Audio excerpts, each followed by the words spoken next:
Class हो रही है। स्कूल के मासूम बच्चे ने मुझसे पूछा, क्या आप क्लास ले रहे हो हमारी पीठ पीछे? हाँ।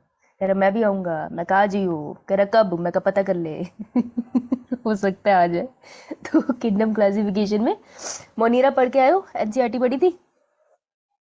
Yes ma'am. क्वेश्चन लगाए थे? Yes ma'am. Yes ma'am, PYQ लगाए थे नीट के। यार जैसे ही मैंने एक्सप्रेशन दिया लाइक चली। अच्छा, लगाए तूने, चल मैं तेरी बात पे विश्वास कर लेती हूँ। बिना क्वेश्चन लगाए मत पढ़ना थ्योरी, कुछ नहीं होगा थ्योरी से। इस बात पे मुझे बहुत अच्छे एक्सप्रेशन देने थे, बेड़ा गर्क हो लाइट का। अब अब मैं तुमको कराती हूँ। आज मोनीरा कर लिया हमने, अब प्रोटिस्टा की तरफ चलते हैं, ठीक है? देखो प्रेजेंटेशन ऐसे बनाई है मैंने, ये भाई साहब हेडिंग तक लिखना भूल गई। चलो किंगडम मोनीरा।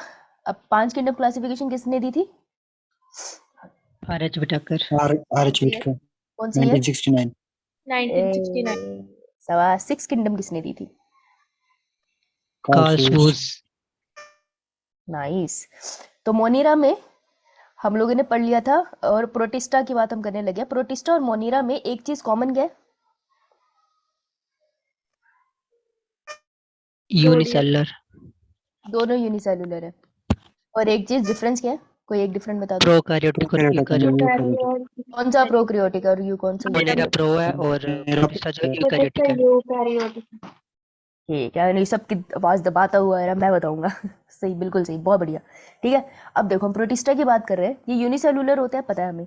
ये फिलामेंट के फॉर्म में अरेंज होते हैं। बेटी कहाँ गई हमारी बेटी, जिसने एंड के लेक्चर में बोला था मुनीरा मल्टी सेलुलर होती है? ये देख, ये एक प्रोटिस्टा है, ये दूसरा प्रोटिस्टा है, और ये एक दूसरे के पीछे छुक छुक गाड़ी बना रही है, ठीक है? लेकिन इसको मल्टी सेलुलर मत समझ लियो।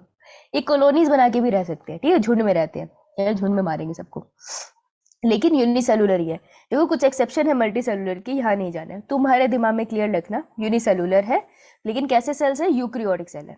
ठीक है, मेनली एक्वेटिक होते हैं ये, लेकिन कहीं और मिल जाए तो उदास मत होना। नाउ फूड, भोजन कैसे करते हैं? देखो ये फोटोसिंथेटिक होते हैं। फोटोसिंथेटिक मतलब सूरज की किरणें लेके खाना बनाते हैं। हेट्रोट्रॉफिक भी होते हैं, कहते हैं अपन खाना नहीं बनाएंगे, हम खाना खा जाएंगे। और ये मिक्सोट्रॉफिक भी होते हैं। मिक्सोट्रॉफिक मतलब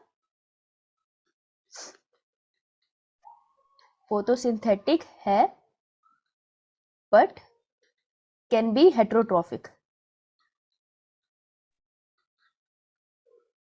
कब होंगे हेट्रोट्रॉफिक?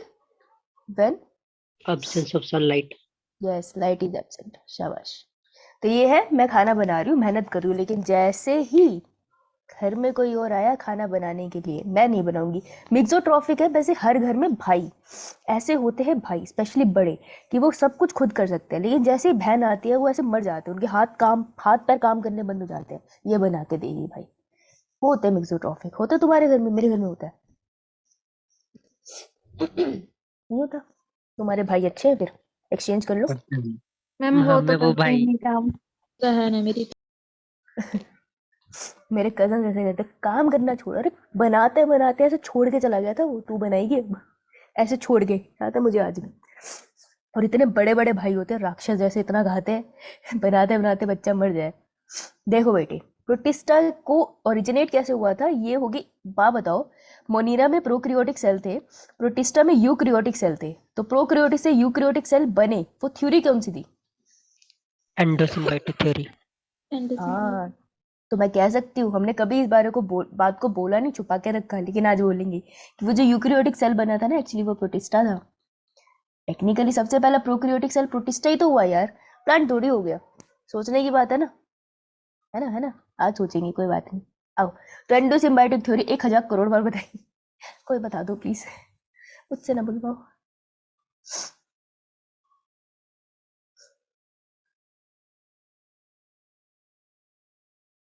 को बोल दो यार, रहम करो यार। नाक गला दोनों खराब है, समझ नहीं आ रहा सांस कहाँ से लूं आंखों से। बता दो, कोई अच्छा बच्चा बता दो, प्लीज बता दो।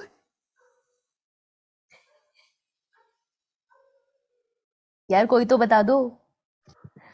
मैम दोनों प्रोकैरियोट से इस बड़े वाले प्रोकैरियोट ने छोटे वाले को मैम खाने के रूप में खा लिया और डाइजेस्ट नहीं कर पाया, और ये बन गया मैम फिर यूकैरियोट। क्या बन गया ये? यूकैरियोट क्योंकि मैम ये मॉडिफाई हो गया आगे। हाँ, ये मॉडिफाई, अब इसको यूकैरियोट क्यों कह रही हूँ, क्योंकि इस सेल के अंदर बड़े वाले प्रोकैरियोट ने छोटे वाले प्रोकैरियोट को खाया, छोटे वाले ने कहा मैं नहीं होता डाइजेस्ट, तो बड़ा और छोटा वाला एक साथ मिल के रहने लगे। ऐसी एसोसिएशन है सिम्बायोटिक एसोसिएशन, दोनों को एक दूसरे से फायदा है। बड़े वाले को क्या फायदा हुआ कि छोटा वाला ऑर्गेनेल में चेंज हो गया, ठीक है। और कोई भी सेल जिसके अंदर मेम्ब्रेन बाउंड ऑर्गेनेल है उसको यूकैरियोटिक सेल कहते हैं, तो इसलिए ये यूकैरियोटिक सेल हो गया। तो अब बड़े वाले सेल को हम यूकैरियोटिक सेल कहते हैं। और ये छोटे वाला कौन सी ऑर्गेनेल में चेंज हुआ, जो सबसे पहली ऑर्गेनेल एक्चुअली में आई, that would be the mitochondria.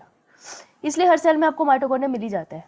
उसके बाद मॉडिफिकेशन में देखा गया कि एक और ऑर्गेनेल ने सेम हरकत करी, जिसे हम कहते हैं क्लोरोप्लास्ट। तो अगर कोई गलती से पूछ ले कि माइटोकॉन्ड्रियल एंडोसिम्बायोटिक थ्योरी तुमने पढ़ी है, तुमको पता है कि माइटोकॉन्ड्रिया और क्लोरोप्लास्ट प्रोकैरियोटिक सेल से बहुत मिलते हैं एंडोसिम्बायोटिक थ्योरी की वजह से, करेक्ट है, ठीक है। क्लोरोप्लास्ट के पास अपना जेनेटिक मटेरियल है, माइटोकॉन्ड्रिया के पास अपना जेनेटिक मटेरियल है, दोनों के पास अपने अपने 70s राइबोसोम भी है। लेकिन कौन सा पहले आया, माइटोकॉन्ड्रिया क्लोरोप्लास्ट? पहले माइटोकॉन्ड्रिया आया था, ठीक है, उसके बाद क्लोरोप्लास्ट दिखा। इसलिए क्लोरोप्लास्ट सिर्फ तुम्हें ग्रीन उन स्ट्रक्चर्स में दिखता है जो फोटोसिंथेसिस करते हैं, लेकिन माइटोकॉन्ड्रिया हर सेल में दिखता है ना, तो इसलिए हम मानते हैं कि माइटोकॉन्ड्रिया पहले आया होगा, वो ज़्यादा डाइवर्सिफाइड है। Is it clear? इसलिए मैंने पहले माइटोकॉन्ड्रिया बनाया है। क्लियर है?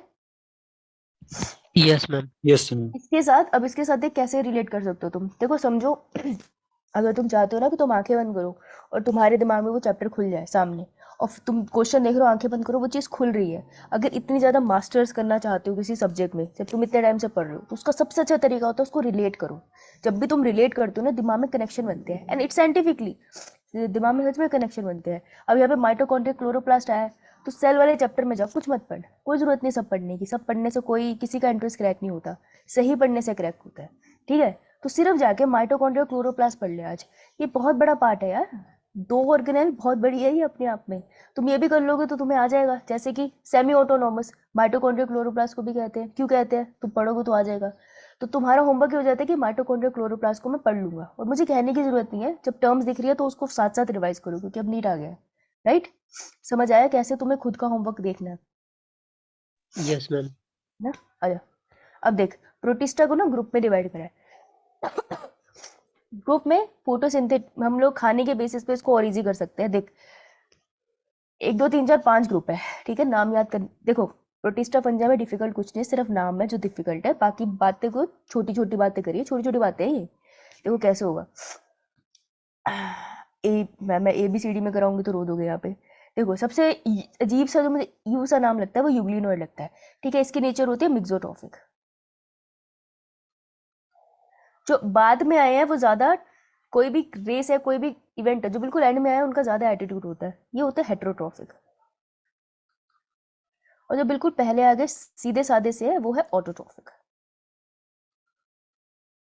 और जो सबसे पहले आता है ना, सबसे ज्यादा वही बोर होता है, क्योंकि कोई इवेंट स्टार्ट तो होता नहीं है, किसी भी पार्टी में सबसे पहले नहीं आना चाहिए, तो जो सबसे पहले आएगा उसने रोना है, दैट इज क्राइसोफाइट्स, ठीक है। जो सबसे पहले आया वो है क्राइसोफाइट, उसके पीछे पीछे आ गई डायन, ठीक है। फिर यूग्लिनोइड मुझे ऐसे याद है क्योंकि सबसे अजीब सा नाम लगता है मुझे फॉर सम रीजन, ठीक है। उसके बाद धीरे धीरे से आ रहा है कौन, स्लाइम मोल्ड्स एंड प्रोटोजोम।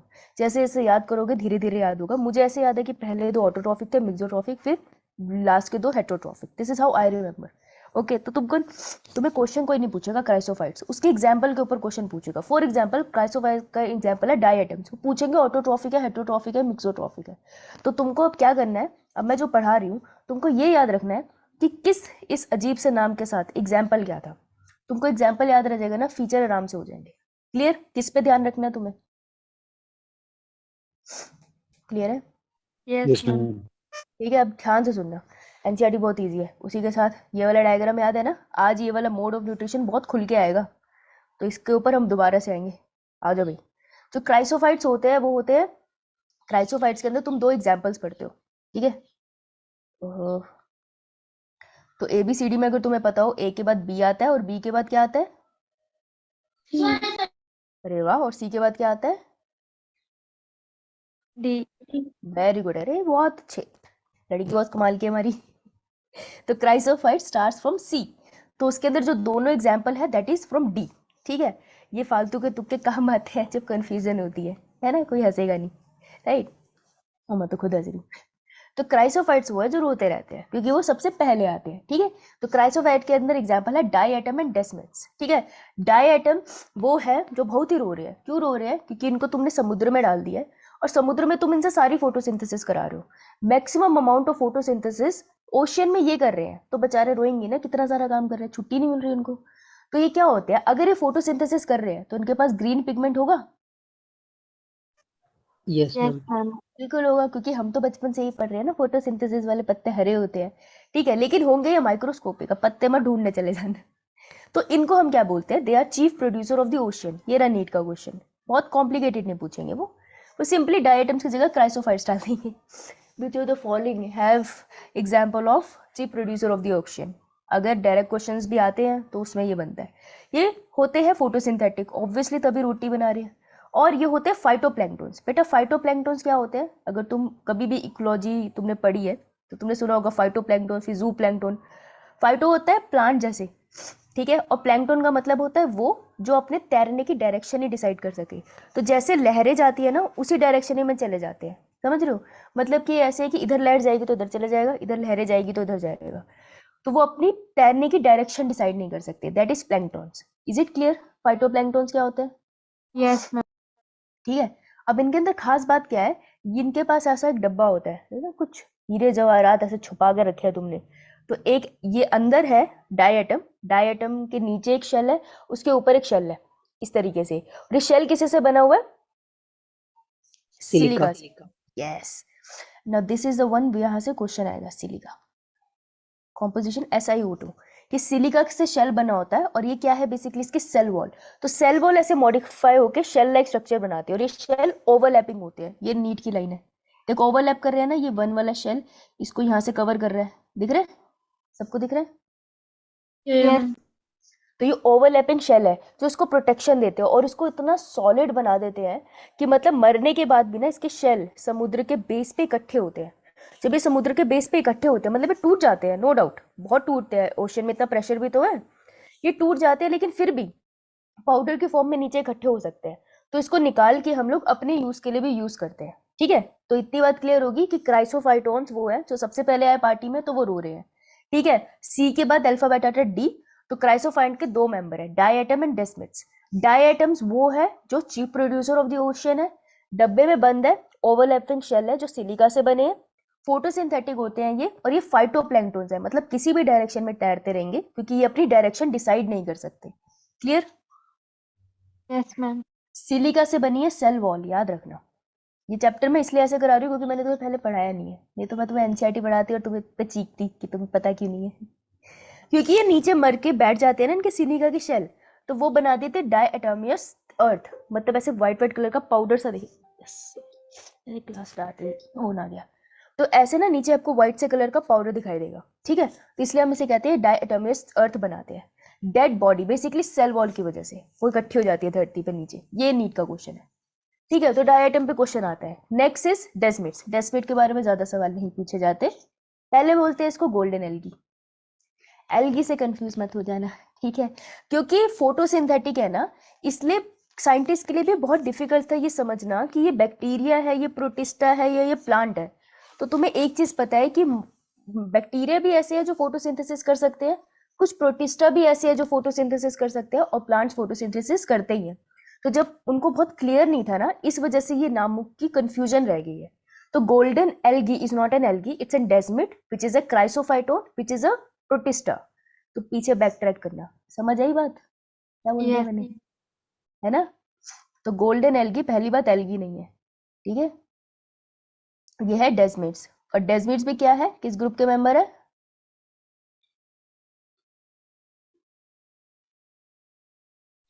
नहीं बोलोगे? बहुत पिटोगे भैया एक दिन तो मुझसे। इसे कहते हैं बैक ट्रैक करना। तुम्हारी टीचर ऐसे सिखाती थी कि जब भी तुम्हें किसी सवाल का जवाब चाहिए, हम रिसर्च में ऐसे ही करते हैं, अगर हमारे पास जवाब है, हमें पता है ये दवाई खाने से नींद आती है, अब बैक ट्रैक करेंगे, ये दवाई कितनी बार खाई थी, इसमें क्या केमिकल था, ये केमिकल कहाँ से निकला था, वो किस पौधे से निकला था, ये प्लांट कहाँ उगता है, अच्छा ये रिलेशनशिप है, इसे बैक ट्रैक करना कहते हैं। तो sometimes if you don't find the answer, आपके सामने क्वेश्चन है, बैक ट्रैक करो, ओके। तो ये इसका सीन है। अब ये देखो गोल्डन क्यों दिखता है, क्योंकि इसमें येलो और ब्राउन कलर के कैरोटीनॉइड्स है जो इसको गोल्डन सा दिखाते हैं, and this is also photosynthetic. तो देखो जो फोटोसिंथेटिक है वो काम करेगा, जो काम करेगा वो रोएगा, इसलिए क्राइसोफाइट्स में डिस्माइट और डायटम्स है जो फोटोसिंथेटिक है और रोते हैं। क्लियर? Yes, clear ma'am. नहीं? बहुत बढ़िया, एनसीईआरटी पढ़ेंगे साथ साथ में, नहीं तो रह जाएगी। चलो, पेंसिल है ना? Yes, ma'am. बहुत बढ़िया। तुम्हारे पीछे भी कोई घास रहा है, उसको भी जुकाम है। All single cell eukaryotic are place under Protista. ये देखो, इसको अंडरलाइन करना, पूरे को अंडरलाइन नहीं करना, इंग्लिश का पेपर नहीं है तुम्हारा। सिंगल सेल्ड यूकैरियोट्स, एक सेल से बने यूकैरियोट है बेटा। फिलामेंटस होगा ना, तब भी वो एक ही सेल का बना है, बस अरेंज है फिलामेंट की फॉर्म में। सुन रही है ना तू? एक्सेप्ट नहीं करेगी, सुन रही है मुझे पता है। But the boundaries of this kingdom are not well defined. What may be a photosynthetic protist to one biologist may be a plant to another. ये कह रहे हैं कि इसकी बाउंड्री बहुत अच्छे से डिफाइंड नहीं है, तो सिंपली जितना लिखा है ना एनसीईआरटी में उतना पढ़ लो, ये यही बोल रहे हैं। इन दिस बुक, इस किताब में, वो इंक्लूड क्राइसोफाइट्स। हो ये कह रहे हैं हमने क्या इंक्लूड किया, तुमको इतना ही पढ़ना है। ये बहुत अच्छी बात बोली उन्होंने। क्राइसोफाइट्स पढ़ लिया, डायनोफ्लैजिड अभी डायन को पढ़ेंगे, यूग्लिनोइड जो मिक्सोट्रॉफ्स है, स्लिम मोड्स जो फिसल जाएंगे, और प्रोटोजोन तो हम पढ़ेंगे। अरेंडा प्रोटिस्टा। अच्छा, मैं तुम्हारे कान में खांस रही होंगी तो एडजस्ट कर लेना, एक मिनट।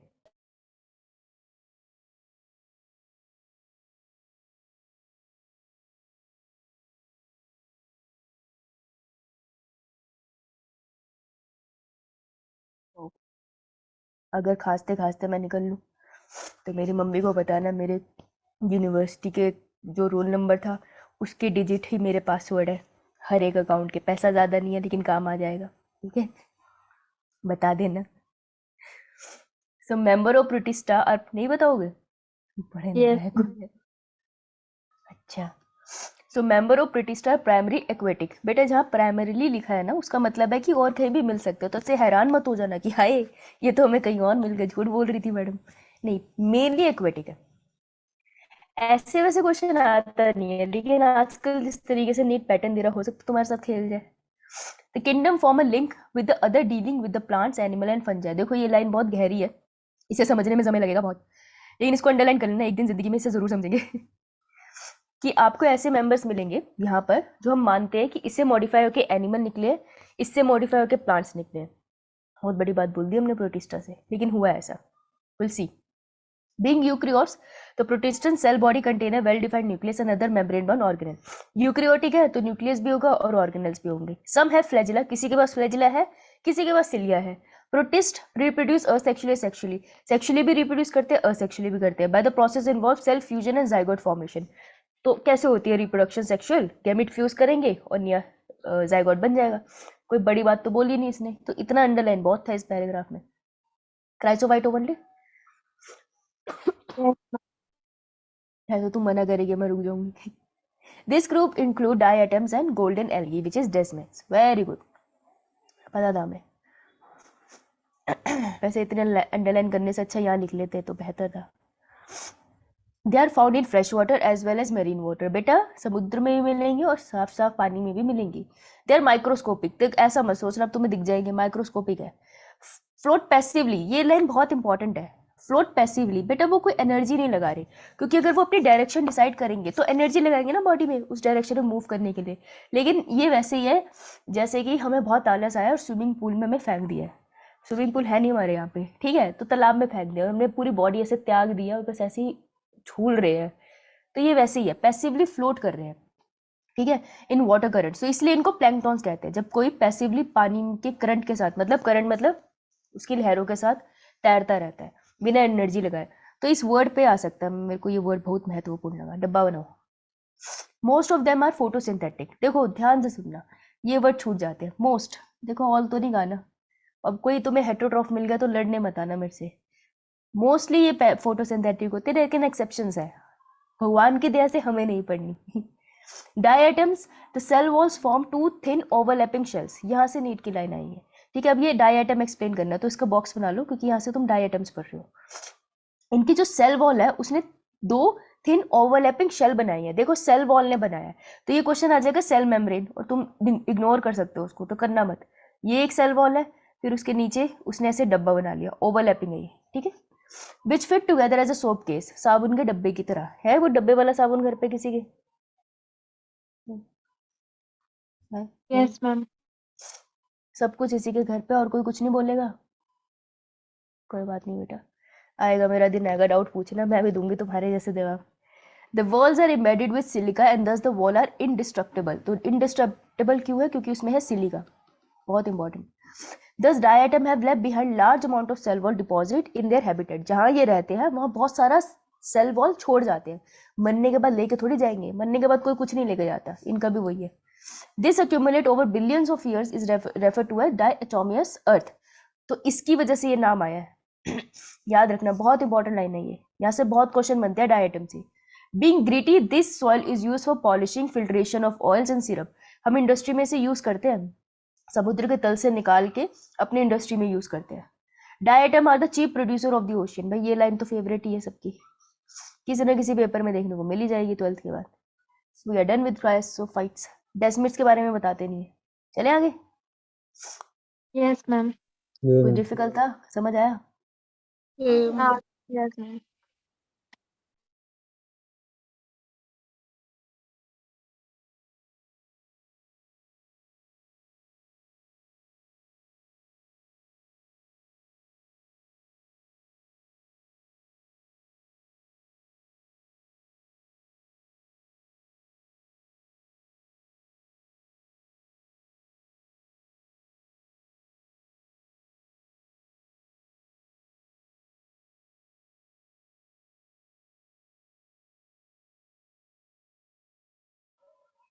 लो, आवाज आ रही है? Yes, ma'am. अब आई। किसका वेट कर रही थी? पढ़ा दूं तब बताएगी? है? मुझे लगा नेट इशू है मेरा। अच्छा, ओ भोली बच्ची। तो अब आती है, जब रोने वाले चले गए फिर कौन आती है?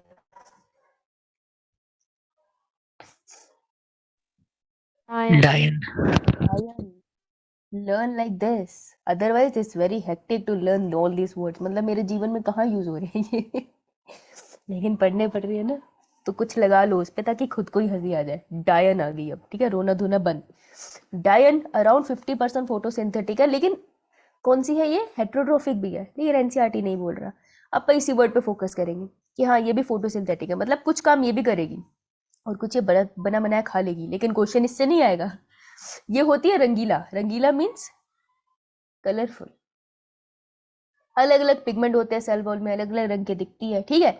इसको हम कैसे याद रख सकते हैं? हम इसको डिस्को लाइट की तरह याद रख सकते हैं कि डिस्को लाइट कैसी होती है? कलरफुल सी होती है ना, बहुत सारी। एक्चुअली कुछ ऐसे से दिखते हैं अंडर माइक्रोस्कोप में, इसलिए ऐसे बनाया है।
आवाज आ रही है?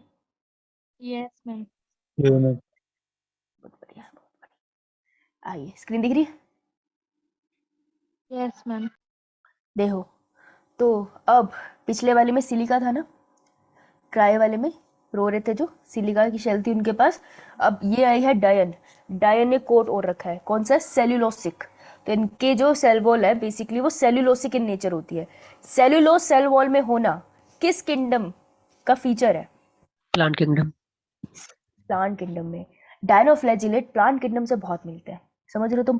साइंटिस्ट बहुत परेशान हुए होंगे इनसे, ठीक है। तो इसने एक हरे रंग का कोट ओढ़ रखा है which is a cellulosic plate. अब इसी प्लेट में बीच बीच में तुम्हें डिप्रेशन से दिखेंगे, वहां पर तुम्हें दो फ्लैजिला मिलेंगे। एक फ्लैजिला ऐसे ट्रांसपोज और एक फ्लैजिला है लॉन्गिट्यूडनल।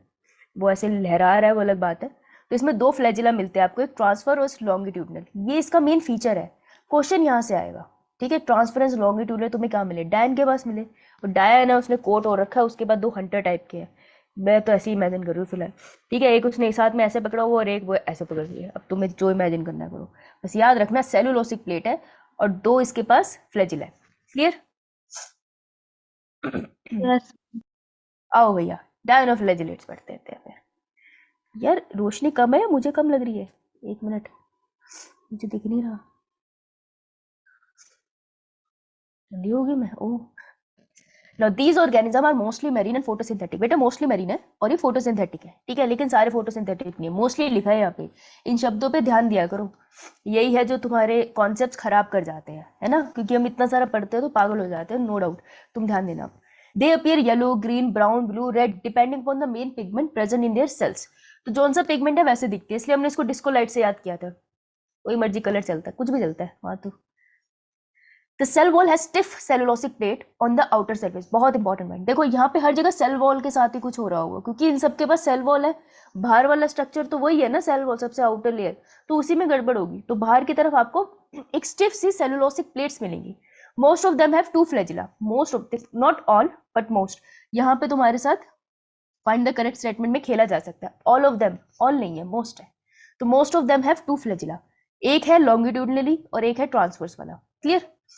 कहाँ पर प्रेजेंट होता है? Furrow between the cell plates. तो बेटा ये जो प्लेट सी बनाई थी, उन प्लेट्स के बीच में तो निकल रहा था ना यहाँ से फ्लैजिला। नाउ इसमें एक बहुत अच्छा एग्जाम्पल है जिसपे से क्वेश्चन आता है, गोनियोलिक्स। गोनियोलिक्स बहुत प्यारा है example, that is red dinoflagellate. इसको रेड डायनोफ्लैजिलेट कहते हैं क्योंकि लाल कलर का दिखता है, ठीक है।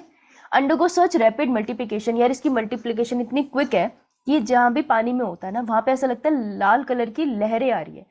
टाइड्स का मतलब क्या होता है यार? वेव्स ही होता है, ठीक है, उसको टाइड्स कहते हैं। तो समुद्र में जो लहरें आती है ना, तुम्हें अगर पता हो कि सूरज, चांद की वजह से, चांद के ग्रेविटेशनल पुल की वजह से लहरें आती है, मतलब चांद, हम उस पे जाते हैं तो हमें नीचे नहीं रख पाता, तब हम हवा में उड़ते हैं, लेकिन वहां से धरती में पानी की लहरों को कंट्रोल कर लेता है, मतलब हद होती है, लेकिन ऐसा होता है। तो जो टाइड्स होती है वो लहरें होती है, वो उस पर बहुत ज्यादा चीजें डिपेंड करती है। तुमको क्या याद रखना है कि जो टाइड्स है वो कभी कभार लाल कलर की आती है, तो ऐसा मत समझना वहां किसी का मर्डर हो गया है, हो सकता है वहां पे गोनियोलिक्स है। गोनियोलिक्स इतना ज्यादा मल्टीप्लाई करता है कि पानी के अंदर आपको ऐसा लगेगा कि वो सारा एरिया रेड हो गया है। रेड टाइड्स के लिए रिस्पॉन्सिबल है, रेड सी के लिए रिस्पॉन्सिबल नहीं है। एक रेड सी नाम का भी सी है, तो उसके लिए गोनियोलिक्स रिस्पॉन्सिबल नहीं है। कौन रिस्पॉन्सिबल है तुम ही बताना मुझे पता करके, ठीक है। तो रेड टाइड्स के लिए ये रिस्पॉन्सिबल है, which is very important, okay. अब ये क्या करता है गोनियोलिक्स, ये कहता है कि मैं पॉइजन भी सिक्रीट करूंगा। So toxin release by such large number में even kill other marine animals such as fishes. तो क्या होता है कि जब बहुत ज्यादा अमाउंट में ये हो जाता है तो ये टॉक्सिन भी सिक्रीट करता है, जिससे दूसरी मछलियों की डेथ हो सकती है, ठीक है। तो this was all about dinoflagellate, that's it. समझ आया? Yes ma'am Yes, ma'am. बहुत बढ़िया, Okay, बड़ी जल्दी ma'am. समझ लो, तुम बड़ी जल्दी समझ रहे हो, अब मेरे को शक हो रहा है। यूग्लिनोइड्स, यूग्लिनोइड्स कैसे याद है मुझे? You say. क्या? ईयू। और ये क्या से होते हैं? Mixotrophic. It is basically like my EU brother, mixotrophic. वैसे उससे खाना बन जाएगा, मेरी शक्ल देख के नहीं बनेगा। Mixotrophic, first photosynthetic but later heterotrophic if light is not present. इस पे एक नीट का क्वेश्चन बन सकता है। फोटोसिंथेटिक, हाँ भैया, कैसी लाइन है ये? मुझे थप्पड़ पड़ना चाहिए ऐसी बात के लिए, पर लिखा तो है। नींद में होंगे, मैं नींद में होंगी। Have outer covering called pellicle. यहाँ से आएगा क्वेश्चन, पेलिकल ये पूछते हैं, चप्पल जैसा। देखो और एक और तरीका होता है इनको याद करने का, आप इनको ना फोटो सर्च कर लो गूगल पे। अगर तुम्हारे पास बहुत ही टाइम है तो एक एक फोटो निकाल के लगा लो, पर वो ज़्यादा टाइम हो गया, पर एक बार फोटो देख लेना यूग्लिनोइड की, तो तुमको चप्पल जैसा दिखेगा ये पेलिकल।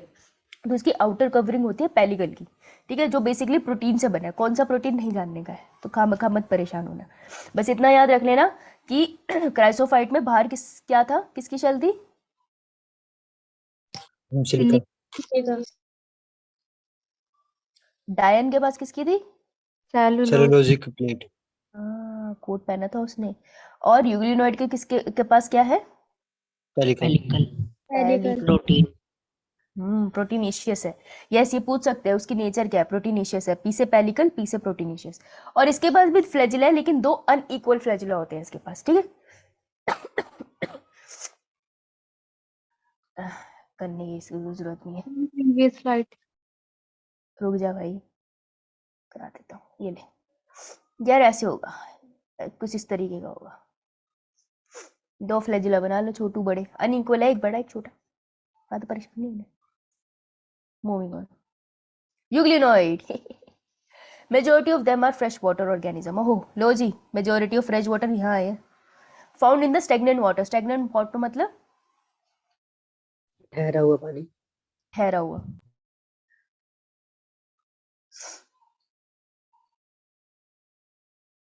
ठहरा हुआ जल, ठीक है, रुका हुआ है, इसे जानने दो। Instead of a cell wall they have a protein rich layer called pellicle. Cell wall की जगह कहते हैं हमारे पास एक प्रोटीन रिच लेयर है पेलिकल की। प्रोटीन रिच लेयर है ना, तो प्रोटीनेशियस है, उसके लिए वर्ड डाल देंगे।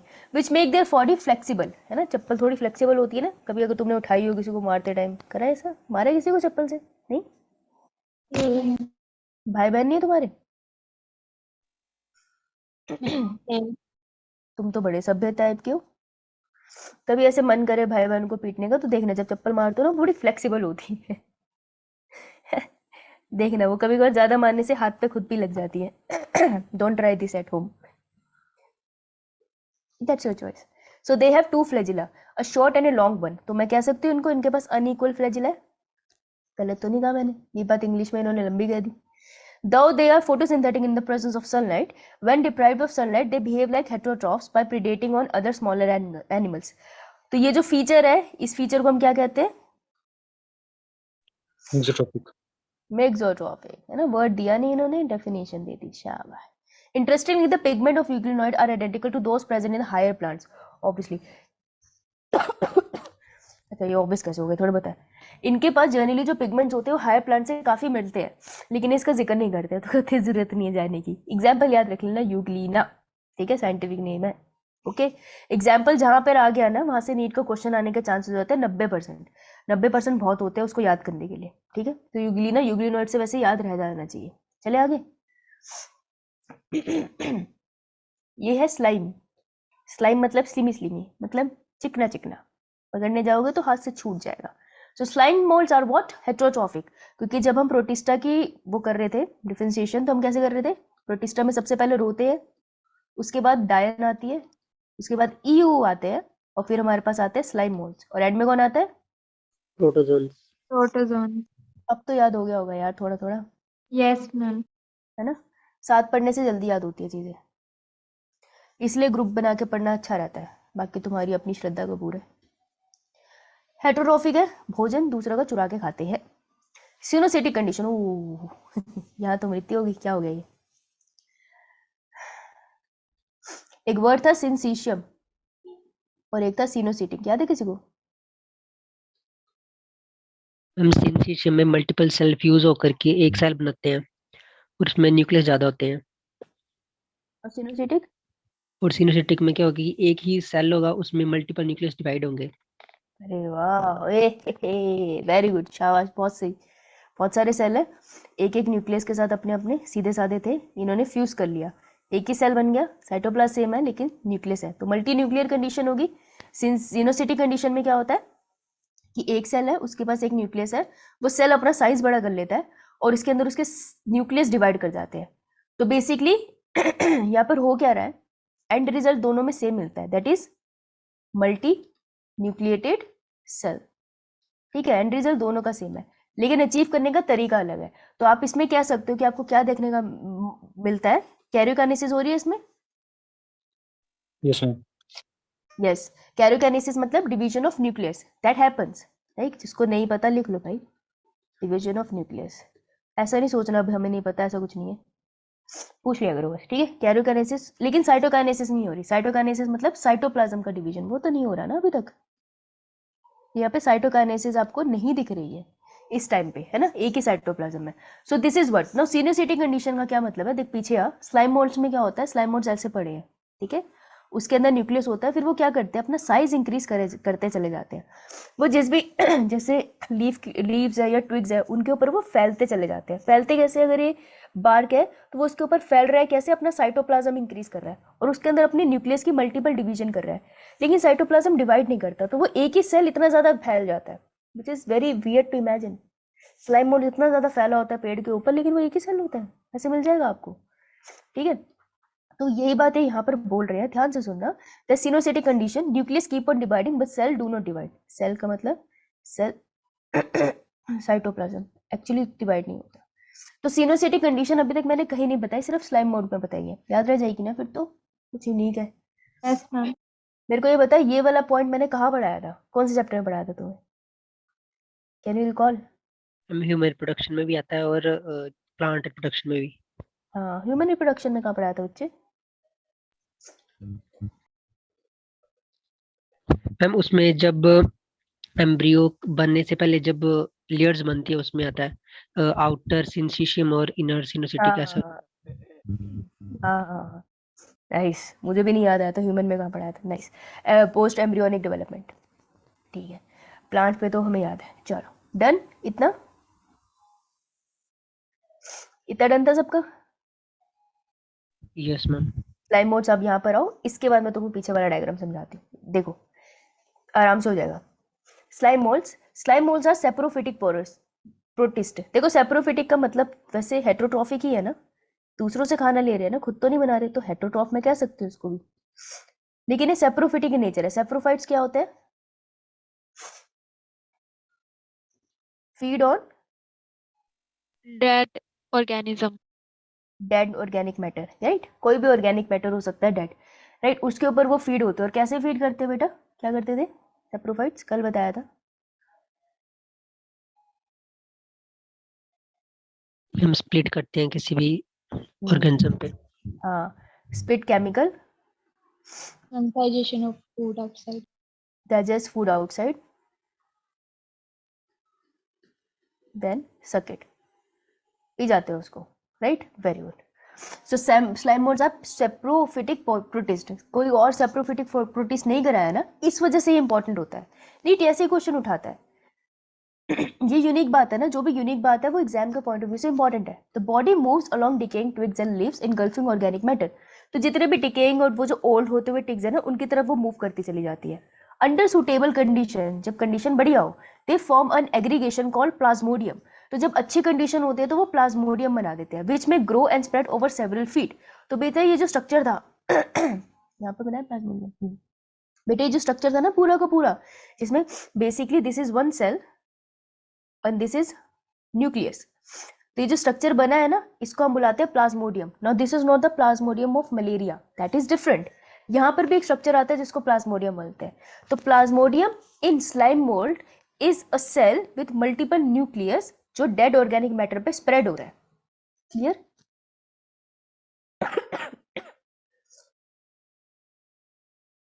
ये बात समझ आई?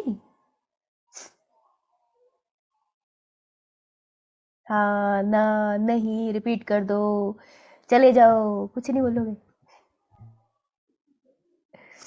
बहुत बढ़िया, शाबाश। हम आगे समझ। लगा लिया मैंने, तुम्हारी खामोशी को मैं हाँ ही समझती हूँ। तो देखो ये वर्ड यहाँ पे बहुत इंपॉर्टेंट है, क्योंकि यहाँ पे इसका कोई सेंस नहीं बनता। ये कोई और शब्द भी यूज कर सकते थे, लेकिन इन्होंने कहा नहीं, हम नीट वाले बच्चों का खून पियेंगे, हम प्लाज्मोडियम बोलेंगे। तो जब वो प्लाज्मोडियम बोलेंगे वो तुमको स्पेसिफाई करेंगे, ऐसे हवा में नहीं। स्लाइम मोल्ड से रिलेटेड प्लाज्मोडियम वर्ड है, या वो मस्कीटो से रिलेटेड प्लाज्मोडियम वर्ड है, ठीक है, वो स्पेसिफाई होगा, सो बी केयरफुल। सो यहाँ पे प्लाज्मोडियम का क्या मतलब है? One cell with multiple nucleus feed on dead organism. हाँ, शाबाश।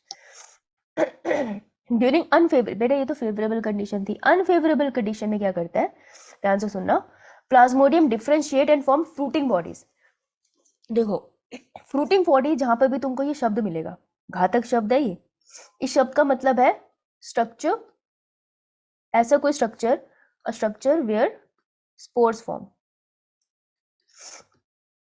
सिंपल सी बात है, देखो स्पोर्स जो होते हैं वो हमेशा एन होते हैं, अपनी नेचर में। कहीं 2n मिलेंगे तो उसकी स्पेसिफिकली बात करेंगे, ठीक है। तो वो स्ट्रक्चर जहाँ पे स्पोर्स फॉर्म हो रहा है उसको फ्रूटिंग बॉडी कहते हैं। इतनी बात क्लियर है? कोई भी फ्रूट्स के बारे में नहीं सोचेगा। फ्रूटिंग बॉडी वो स्ट्रक्चर है जहाँ पे स्पोर्स फॉर्म होंगे, और स्पोर्स वो स्ट्रक्चर्स है जिनके अंदर जेनेटिक मटेरियल है जो कहीं पे भी स्प्रेड होके उस पर्टिकुलर ऑर्गेनिज्म को दोबारा से जन्म दे सकता है। वही होता है ना स्पोर। समझ आती है बात? Yes ma'am. Yes ma'am. इस लाइन को दोबारा पढ़ते हैं। During unfavourable condition, unfavourable condition में होगा ये, ठीक है। फेवरेबल में ये हो रहा है, तो ये भी तुम्हें ट्रिक कर सकते हैं ना, सुटेबल कंडीशन या अनसुटेबल। अनसुटेबल कंडीशन में प्लाज्मोडियम डिफ्रेंशिएट कर जाएगा, मतलब डिफ्रेंशिएट जब भी करता है ना उसका मतलब होता है कि वो स्पेसिफिक हो गया किसी फंक्शन में। अगर तुमको टर्म याद है, differentiation, D differentiation and re differentiation, कौन से चैप्टर में पढ़ा था?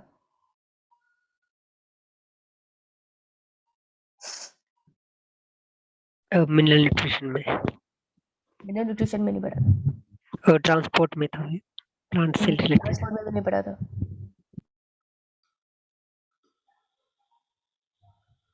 हार्मोन वाले कैंसर। हार्मोन वाले चैप्टर में पढ़ा था प्लांट के। देख, डिफरेंशिएशन का मतलब क्या है? एक मेरिस्टेमेटिक, हमने वहां पढ़ा था, एक मेरिस्टेमेटिक सेल चेंज हो जाता है इनटू परमानेंट, है ना। उसको पता चल गया कि उसको अब क्या काम करना है लाइफ में, ये होता है डिफरेंशिएशन। जब उसको पता चल जाता है उसने क्या काम करना है, उसने वही करना है, दैट इज डिफरेंशिएशन। जब यही परमानेंट सेल दोबारा से मेरिस्टेमेटिक में चेंज हो जाए तो उसको हम कहते हैं रीडिफरेंशिएशन। और जब यही मेरिस्टेमेटिक सेल दोबारा से परमानेंट में चेंज हो जाए तब उसको हम क्या कहते हैं? रीडिफरेंशिएशन। थोड़ा सा याद आया? Yes ma'am. ठीक है। अब देखो वो डिफरेंशिएशन की बात कर रहा है ना, तो क्या बोल रहा है? प्लाज्मोडियम डिफरेंशिएट, तो प्लाज्मोडियम वो सेल मतलब कहीं से स्मार्ट हो रहा है, एक पर्टिकुलर स्ट्रक्चर बना रहा है, और क्या बना रहा है वो? Fruiting body bearing spores at their tip. तो फ्रूटिंग बॉडी के टिप पे स्पोर्स होगा। स्पोर पोजेसेस ट्रू वॉल्स, ये है नीट का क्वेश्चन, कि इनके स्पोर्स जो होते हैं उनके पास ट्रू वॉल्स होती है, बिल्कुल उनके पास ट्रू सेल वॉल्स होती है। They are extremely resistant and survive for many years, बहुत सालों तक सर्वाइव कर सकते हैं वो। इवन अंडर एडवर्स कंडीशन, धरती बर्बाद हो जाए वो फिर भी शायद सर्वाइव कर जाएंगे। The spore dispersed by air current, तो एयर करंट से ट्रेवल करते हैं वो, ठीक है। इतनी बात क्लियर है सबको? अब मैं तुमको एक बार बता दूं फ्रूटिंग बॉडी कैसे बनी। Yes ma'am. देख, प्लाज्मोडियम क्लियर है, एक सेल है बहुत सारे न्यूक्लियस वाला। प्लाज्मोडियम ने क्या सोचा कि अनफेवरेबल कंडीशन है, तो देखना याद रखियो अनफेवरेबल कंडीशन में होगा, फेवरेबल में नहीं होगा, ओके। बहुत देख, इतना सा एनसीईआरटी का पैराग्राफ है ना, तो अगर उसको उससे क्वेश्चन निकालना है ना तो वो उस पैराग्राफ की हर एक वर्ड पे फोकस करेगा। तो जब भी तुम पढ़ो उसके हर एक वर्ड को पढ़ो, जब भी तुम एनसीईआरटी पढ़ रहे हो।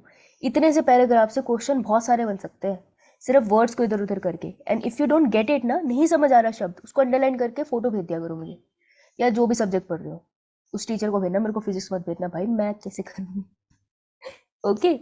क्वेश्चन ऐसे निकलते हैं। तो प्लाज्मोडियम है, उसने सोचा मैं डिफरेंशिएट करूंगा। वो पूरा क्यों डिफरेंशिएट करेगा? वो अपने एक पार्ट को कहेगा कि तू मैच्योर होके बन जा। तो ये मैं पूरा अगर हूँ स्लाइम मोल्ड हूँ तो मेरा इतना पार्ट है जो डिफरेंशिएट हो गया, और उसने क्या बना दिया? Fruiting body. तो ये ब्लू कलर की दिख रही है तुम्हें, ये फ्रूटिंग बॉडी है। बाकी का स्ट्रक्चर सेम ही है, मैंने पूरा नहीं बनाया, तुम समझ सकते हो, आलस भी कोई चीज होती है। फ्रूटिंग बॉडी जो है उसके अंदर बन गए स्पोर्स, ठीक है। स्पोर्स अंडरगो मियोसिस, ओके, क्योंकि प्लाज्मोडियम तो 2n चल रहा था आराम से, लेकिन अब उसको n होना पड़ेगा क्योंकि स्पोर्स तो n होते हैं। तो यहाँ पर जो स्पोर्स बने, स्पोर्स के अंदर होगी मियोसिस, और मियोसिस से वो स्पोर्स जो जनरेट हुए हैं उनके पास क्या है? Cellulosic cell wall. तो ये बहुत इंपॉर्टेंट पॉइंट है भाई, इनके पास सेलुलोसिक सेल वॉल है, ठीक है, हार्ड स्ट्रक्चर होता है ये। अब जब ये रप्चर होगा, क्या रप्चर होगा? ये फ्रूटिंग बॉडी, तो ये सारे स्पोर्स निकल जाएंगे, और जहां पे भी जाके ये स्पोर्स स्प्रेड है। और यहाँ लिख लेना बाय एयर, क्योंकि वहां लिखा था ना बाय एयर। तो जब वो एयर से स्प्रेड होंगे, जहां पे भी जाके वो सेटल होंगे और फेवरेबल कंडीशन आएगी तो वो दोबारा से क्या बना देंगे? Clear? Yes ma'am. That's all. Question ये रहा नीट का, यहाँ से पूछा गया है कि ट्रू सेल वॉल होती है, हाँ भाई होती है, सेलुलोसिक होती है। क्लियर? स्पोर्स की वो पूछ लेंगे, जेनेटिक मटेरियल। प्लॉइडी क्या है? एन है, लेकिन बॉडी फ्रूटिंग बॉडी तो 2n थी, तो n कैसे बना? ऑब्वियसली यार उसमें मियोसिस हो गई, reduction division. Done. Last protozoan करा दूं? Yeah, ma'am. देख, प्रोटोजो हेटेरोट्रॉफिक न्यूट्रिशन, दूसरों का खाना खाता है। एंसेस्टर है एनिमल्स के, हम मानते हैं एनिमल्स इनसे जनरेट हुए हैं। मतलब एनिमल्स किंगडम में जो तुम स्टार्ट करते हो इनवर्टिब्रेट से, मानते हैं इनसे जनरेट हुए हैं वो cell. Have cell wall, some does not, किसी के पास सेल वॉल है, किसी के पास नहीं। क्या एनिमल सेल्स के पास सेल वॉल होती है? No ma'am. हाँ, तो इनके कुछ मेंबर के पास सेल वॉल नहीं है, हम मानते हैं उनसे एनिमल्स का जन्म हुआ होगा, ऐसा बिलीव है। अब जो प्रोटोजोन्स है वो थोड़े से आगे डिवाइड हो जाते हैं, इसको कैसे याद मैम रखोगे? Previous slide. तब तक मैं लिम्का की बोतल में पानी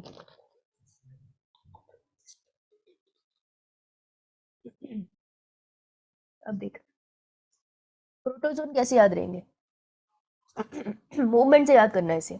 प्रोटोजोन को अलग ग्रुप्स में डिवाइड कर दिया actually on the basis of movement. Amoeboid movement क्या होती है?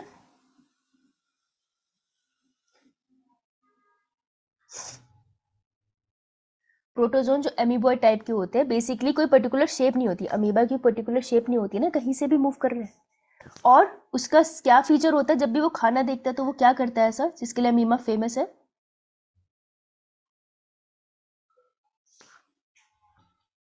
क्या कहते हैं इन्हें, हाथ जैसे स्ट्रक्चर? Pseudopodia. हाँ, सूडोपोडिया। तो ऐसे प्रोटोजोन है जो अमीबा की तरह घूम रहे हैं और सूडोपोडिया बना रहे हैं, दैट इज अमीबॉइड। फ्लैजिलेटेड वो होंगे जिनके पास फ्लैजिला होगा, सिलिएटेड वो होंगे जिनके पास सिलिया होगा, और स्पोरोजोन वो वाले होंगे जो मलेरिया करने वाला है। ठीक है, ऐसे याद रहेगा थोड़ा थोड़ा। ठीक है, तो प्रोटोजोन की डिवीजन करी और हमने प्रोटिस्टा की ओवरऑल डिवीजन करी थी। थोड़ा थोड़ा समझ आया, थोड़ा थोड़ा याद है? Yes, ma'am. तो अगर मैं प्रोटिस्टा, हमेशा चार्ट बनाया करो यार, बहुत मदद देता है वो, और बार बार बनाया करो। सबसे पहला कौन सा था प्रोटिस्टा में मेंबर? क्रैसोफाइट्स। जो रोते रहते हैं, और जो रोते रहते हैं सी के बाद क्या आता है? डायनोफ्लैजिलेट्स। एंड नहीं, ma'am example diatoms and example diatoms and plasmids. आवाज। क्राइसोफाइट्स के बाद अपने आता है डायन, डाइनोफ्लैजिलेट। एग्जाम्पल को दिया था नहीं?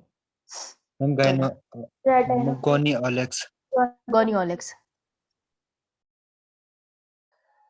ओके, नेक्स्ट डायन के बाद कौन आया? यूग्लिनोइड। Glenoid. यूग्लिना हो गया इसका। उसके बाद कौन आया? Glenoid. Slime moulds. Moles. Last में कौन आ रहा है? प्रोटोजोआ। प्रोटोजोन्स। बेटा प्रोटोजोन्स को और डिवाइड कर देते हैं हम on the basis of movement. जो टेढ़ा मेढ़ा कहीं पे भी मूव कर रहा है, क्या नाम दे हम उसे? अमीबॉइड। Amoeboid. फ्लैजिला ले आओ, फ्लैजिला। फ्लैजिलेटेड। Flagellated. फिर सीलिएटेड। लास्ट में स्पोरोजोआ। चल काफी पास है तू, गुड। समझ आ गया सबको थोड़ा थोड़ा? Yes, खुद ma'am. बनाओ चार्ट, खुद बनाओ। चलो आ जाओ, यही पे खत्म कर लेंगे इसको इसी चैट में। बना लो अगर है तुम्हारे वो कॉपी, बना लो बना लो, यही खत्म हो जाएगा। Ma'am previous slide. ऐसे बना ले, नीचे जगह छोड़ दो। Done ma'am. इतनी जल्दी डन? स्क्रीनशॉट ले रहा है क्या? कितनी सी क्लास में स्क्रीनशॉट लेगा? मैम बना दिया था, पहले चेक कर रहा था। अच्छा, क्रॉस चेक करता है खुद को, ठीक है। एक सेकंड। तो प्रोटोजोन्स, आइए प्रोटोजोन्स पढ़ते हैं। कृतिका, अच्छा ओके। Protozoan amoeboid. अमीबॉइड्स वो है जो सूडोपोडिया बनाते हैं। सूडोपोडिया मतलब है फॉल्स हाथ। तो बेटा एनिमल किंगडम पढ़ रहे हैं, तुमने बैक्टीरिया पढ़ लिया सारा का सारा, अब तुम अमीबा नहीं पढ़ोगे। पहले तो बैक्टीरिया और अमीबा दो अलग चीज़ें हैं। बैक्टीरिया बैक्टीरिया है, वो प्रोक्रियोटिक सेल है। Amoeba is a eukaryotic cell जो आपको कहीं पे भी पानी के ऊपर तैरता हुआ दिख जाएगा। पानी को थोड़ा टेढ़ा सा भी देखोगे ना तो लाइट की रिफ्लेक्शन में अमीबा दिख जाता है, आप पानी के ऊपर तैरता हुआ। ठीक है, तो अमीबा किस ग्रुप में आता है? प्रोटोजोन्स में आता है, उसमें भी अमीबॉइड में आता है, which is a amoebic movement. तो बेसिकली अमीबा से ये नाम इंस्पायर्ड है, हम कह सकते हैं। इसका एक और एग्जाम्पल है, that is ant amoeba. Ant amoeba Historica कहाँ पढ़ा था? कौन सी डिजीज? Amoebiasis में. अमीबोसिस करते हैं। कुछ फीचर बताएंगे आप उसके बारे में, अच्छा लगेगा हमें। Symptom. हाँ बेटा बता दी। कॉज सिम्टम बेटा रॉबर्ट लैंग्वेज में नहीं बताना, Hindi English Punjabi. Small intestine. मेरे को ऐसे वो नहीं देने, क्विक कार्ट नहीं दिखाने, स्मॉल इंटेस्टाइन पूरा बोल ले यार, थोड़ी इंग्लिश लगा ले, नोट थोड़ी बना रही है। बोल बोल बोल बोल तो सही रही थी। और शर्मीले बच्चों जरा चैट में लिखना प्लीज, एंडोमीबा हिस्टोलिका की बीमारी के बारे में मैं जानना चाहूंगी। वेट कर लूंगी मैं, कोई बात नहीं, तुम्हारा भी टाइम खराब करोगे तुम, मेरा करोगे तो। एंडोमीबा हिस्टोलिका पढ़ाया मैंने, अगर तुमको नहीं याद है दैट्स अ डिफरेंट थिंग। चलो लेकिन मुझे एक बच्चे का आंसर तो चाहिए, एंडोमीबा हिस्टोलिका की कौन सी डिजीज कॉज करता है, कहाँ पर इन्फेक्ट करता है, होता क्या एग्जैक्टली उसमें, इसलिए 3 पॉइंट बता दो, आगे बढ़ते हैं फिर। फंगस भी करा रहा है, dysentery, fecal matter, egg. Site of infection क्या है नीश? हम्म? और कोई? संजना सही तो लार्ज बोल रही थी। इंटेस्टाइन। लार्ज इंटेस्टाइन, अब हमारे पास स्मॉल इंटेस्टाइन लार्ज इंटेस्टाइन दोनों आ गया, बताओ भाई लार्ज इंटेस्टाइन ही ठीक है। क्यों, अपने पे विश्वास नहीं है तुझे? मैं वो तो पीछे हूँ। वो तो ठीक है, लेकिन मैंने पीछे से कॉपी से देख लिया था। नहीं, मैं मतलब पीछे डाइफाइड में होती है स्मॉल इंटेस्टाइन। अब ठीक है, अब याद रहेगा। Yes ma'am. लेकिन एटलीस्ट तूने कोशिश तो की, दैट इज अ करेक्ट, तो कम से कम कोशिश तो कर रही थी ना। ओके हाँ भी अनीश, ठीक है बच गया तू है, कोई बात नहीं। लेकिन साइट ऑफ इन्फेक्शन जरूरी है अनीश, आता नहीं था ना तुझे, अब ही कर लियो, इसके साथ एक डिजीज तो रिवाइज कर सकता है ना। फ्लैजिलेट्स, जिनके पास फ्लैजिल है, इसमें कोई बड़ी बात थी नहीं। ठीक है, इससे एक बहुत ही प्यारा एग्जाम्पल है, जिस प्यारा क्या बोल रही हूँ मैं, पागल हूँ, वो खतरनाक एग्जाम्पल है इसका। ट्रिपैनोसोमा स्लीपिंग सिकनेस करता है, मेरे को बस एक कोई बच्चे ये बता दो, स्लीपिंग सिकनेस में होता क्या है, नींद आती है कि नहीं आती है? What is sleeping sickness?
आइए, हाँ भाई, नींद नहीं आती है या नहीं आती है नींद ना, स्लीपिंग सिकनेस, हाँ बताओ भाई क्या होता है, सुना तो होगा तुमने।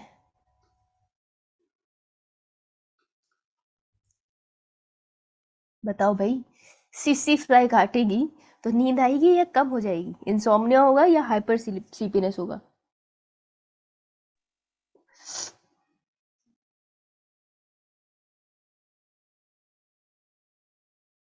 सच बताओ। मैम नींद आएगी। मैम नींद नींद नहीं आएगी आएगी। नींद तो नहीं हमारे आती। पास, मैं बताओ, ये तू इसके आंसर के साथ आंसर को चेंज करती है, मुझे पसंद नहीं है ये बात। हमारे पास दो ऑप्शन है, नींद आएगी नींद नहीं आएगी, बताओ क्या होगा? मैम आएगी नहीं। मैम नींद आनी आएगी, तो नहीं चाहिए। आनी नहीं चाहिए, क्यों ऐसा क्यों? बेटा मच्छर ने काटा, प्यार थोड़ी हुआ है। नींद नहीं आनी चाहिए। तू भी बताना फिर, नींद आएगी या नहीं। आई लव दिस क्वेश्चन, आज तक मुझे किसी क्लास में सही से जवाब नहीं मिला इस बात का, जब भी मैं पूछती हूँ स्लीपिंग सिकनेस क्या होती है? क्वेश्चन क्या आता है? वैसे वो तुमसे पूछते नहीं है नींद आएगी या नहीं, वो तो मैं तुम्हारे मजे ले रही हूँ, लेकिन मैं पूछूंगी जरूर कल। लेकिन ये करता कौन है, इसका वेक्टर कौन है? The vector is CC fly. ठीक है, ये अफ्रीका में मिलता है। यहाँ तुम्हें टेंशन लेने की जरूरत नहीं है। तो तुमको नींद नहीं आ रही है तो तुम्हारे और कोई रीजंस है, तुम्हारे घर वालों को ध्यान देना चाहिए तुम पे। लेकिन जहां तक मैं तुम्हें जानती हूँ, तुम्हें भरपूर नींद आ रही है। तो इसका जो वेक्टर है वो सीसी फ्लाई है। Trypanosoma is a causative agent which is a flagellated protozoans. तो क्वेश्चन क्या आएगा? Flagellated protozoan which causes the sleeping sickness is Trypanosoma. ठीक है, ओके। तो अगर अफ्रीका पे ट्रिप पे जाओगे तो स्लीपिंग सिकनेस हो सकती है, बी केयरफुल। नाउ एक और है ट्राइकोमोनास। ट्राइकोमोनास सुना है? It causes sexually transmitted disease, trichomoniasis. I am not sure कि मैंने ये पढ़ा है, इसलिए मैंने बता दिया। तो सेक्सुअली ट्रांसमिटेड डिजीज ये करता है। ठीक है, स्लीपिंग सिकनेस पे काफी बार क्वेश्चन है। नाउ सिलिएटेड, सिलिएटेड कैसे होते हैं? बेसिकली सिलिएटेड प्रोटोजोन्स जो होते हैं यार, उनके सरफेस पे तुमको ऐसे छोटे छोटे सिलिया दिखेंगे। अब इसके बाद तुम गूगल करोगे तो तुमको, वैसे मैं सजेस्ट करूंगी यूट्यूब करना, मतलब ऐसे गाड़ी थोड़ी यूट्यूब कर लोगे, यूट्यूब पे डालना सिलिएटेड प्रोटोजोन्स, तो तुमको अंडर माइक्रोस्कोप दिखाएंगे, तो लाइव दिखेंगे ना मूव करते हुए, तो मजा आएगा, याद रह जाते हैं ऐसे विजुअल्स। तो सिलिएटेड प्रोटोजोन्स क्या होते हैं? ये बाई न्यूक्लिएटेड होते हैं, मतलब दो न्यूक्लियस होते हैं इनके पास। ठीक है, एक बड़ा वाला न्यूक्लियस होता है, एक छोटा वाला। तो नीट का ये क्वेश्चन आ चुका है, तो कौन से प्रोटोजोन्स थे जो बाई न्यूक्लिएटेड थे? ठीक है, तो ये एक इसका छोटा न्यूक्लियस है माइक्रो, और एक इसका बड़ा न्यूक्लियस है मैक्रो। यार क्यों बना ये जानने की जरूरत नहीं है, ये तुम्हारे पे नहीं आएगा। लेकिन याद रख लेना सिलिएटेड प्रोटोजोन थे जिसके बाद दो न्यूक्लियस है, and the example is paramecium, very famous example. Paramecium तो तुमने बचपन में भी सुना होगा, सुना है? Yes ma'am. हर बात पे यस बोलती है। लास्ट है स्पोरोजोन, से तो तुमको पता है। तो यार पैरासिटिक इन नेचर, और इनकी खास बात क्या है स्पोरोजोन की, कि इनकी लाइफ में एक बार स्पोर स्टेज जरूर आती है। ये खुद स्पोर में चेंज हो जाते हैं, और वही स्टेज इनकी इन्फेक्टिव स्टेज होती है जो इन्फेक्शन कॉज करती है। जैसे प्लाज्मोडियम, प्लाज्मोडियम की कौन सी स्टेज थी जो बॉडी में एंटर करके डिजीज कॉज करती थी? स्पोरोजोइट। स्पोरोजोइट, तो स्पोर स्टेज है वो। तो इनकी इन्फेक्टिव स्टेज स्पोर स्टेज होती है, और इसका एग्जाम्पल है प्लाज्मोडियम। तो Plasmodium sporozoan is a protozoan जिसने डिजीज करी है। ठीक है, Plasmodium is example of sporozoan जो कि प्रोटोजोन के अंदर आता है। और दूसरा प्लाज्मोडियम हमने कहाँ पढ़ा था अभी, जो सेल है with multi nucleus? Slime moulds में। हाँ, पलट ले पेज, पेज पलट ले तू, है खुद से नहीं आते को। गुड, चल ठीक है। तो यहाँ पर ये वाला पार्ट खत्म हो। आओ, ऑल प्रोटोजोन आर हेट्रोट्रॉफ्स, सब हेट्रोट्रॉफ्स है। कोई खाना बनाता, कहते हम बना बनाया खाएंगे, मैं राजा और रानी। दे लिव एज प्रीडेटर और पैरासाइट, या तो प्रीडेटर की तरह रहते हैं या पैरासाइट की तरह रहते हैं। यार पीछे जाके देखो, बीमारियां तो कर रहे हैं। एंटोमीबा, हिस्टोलिका, ट्रिपैनोसोमा, प्लाज्मोडियम, अच्छी खासी खासी बीमारियां कर रहे हैं। They believe to be primitive relative of animal, यार यहाँ से क्वेश्चन आएगा। हम मानते हैं कि इन्होंने आगे चल के जन्म दिया मनुष्य मतलब एनिमल्स को। ठीक है, तो यहाँ से क्वेश्चन आ सकता है, ये बहुत इंपॉर्टेंट लाइन है। There are 4 major group of protozoans, पीछे हमने पढ़ लिया, उसी के नीचे लाइंस को ऐड कर सकते हो। पहले एमीबोइड प्रोटोजोन्स वो होते हैं, these organism live in fresh water, sea water, moist soil, basically हर जगह मिल ही जाएंगे तुम्हें। दे मूव एंड कैप्चर, वो चलते हैं और कैप्चर करते हैं their prey by putting out pseudopodia. Pseudopodia known as false feed. तो वो क्या करते हैं, अपनी प्लाज्मा मेम्ब्रेन को ऐसे एक्सटेंड कर लेते हैं, ये क्या कर रहा हूँ मैं, ऐसे एक्सटेंड कर लेते हैं और ऐसे फॉल्स झूठे हाथ से बनाते हैं। जैसे खाना है ना, उसको ऐसे पकड़ लेंगे और फिर खा जाएंगे अंदर। ये तो तुम बचपन से सुनते आ रहे होंगे आई गेस। तो this is something they do. Marine form have silica shell on their surface. ओहो, ये तो मैंने तुम्हें बताया नहीं, इसको अंडरलाइन कर लेते हैं। इनकी कुछ मैरीन फॉर्म होगी जिनके पास सिलिका हो सकता है as a shell on their surface.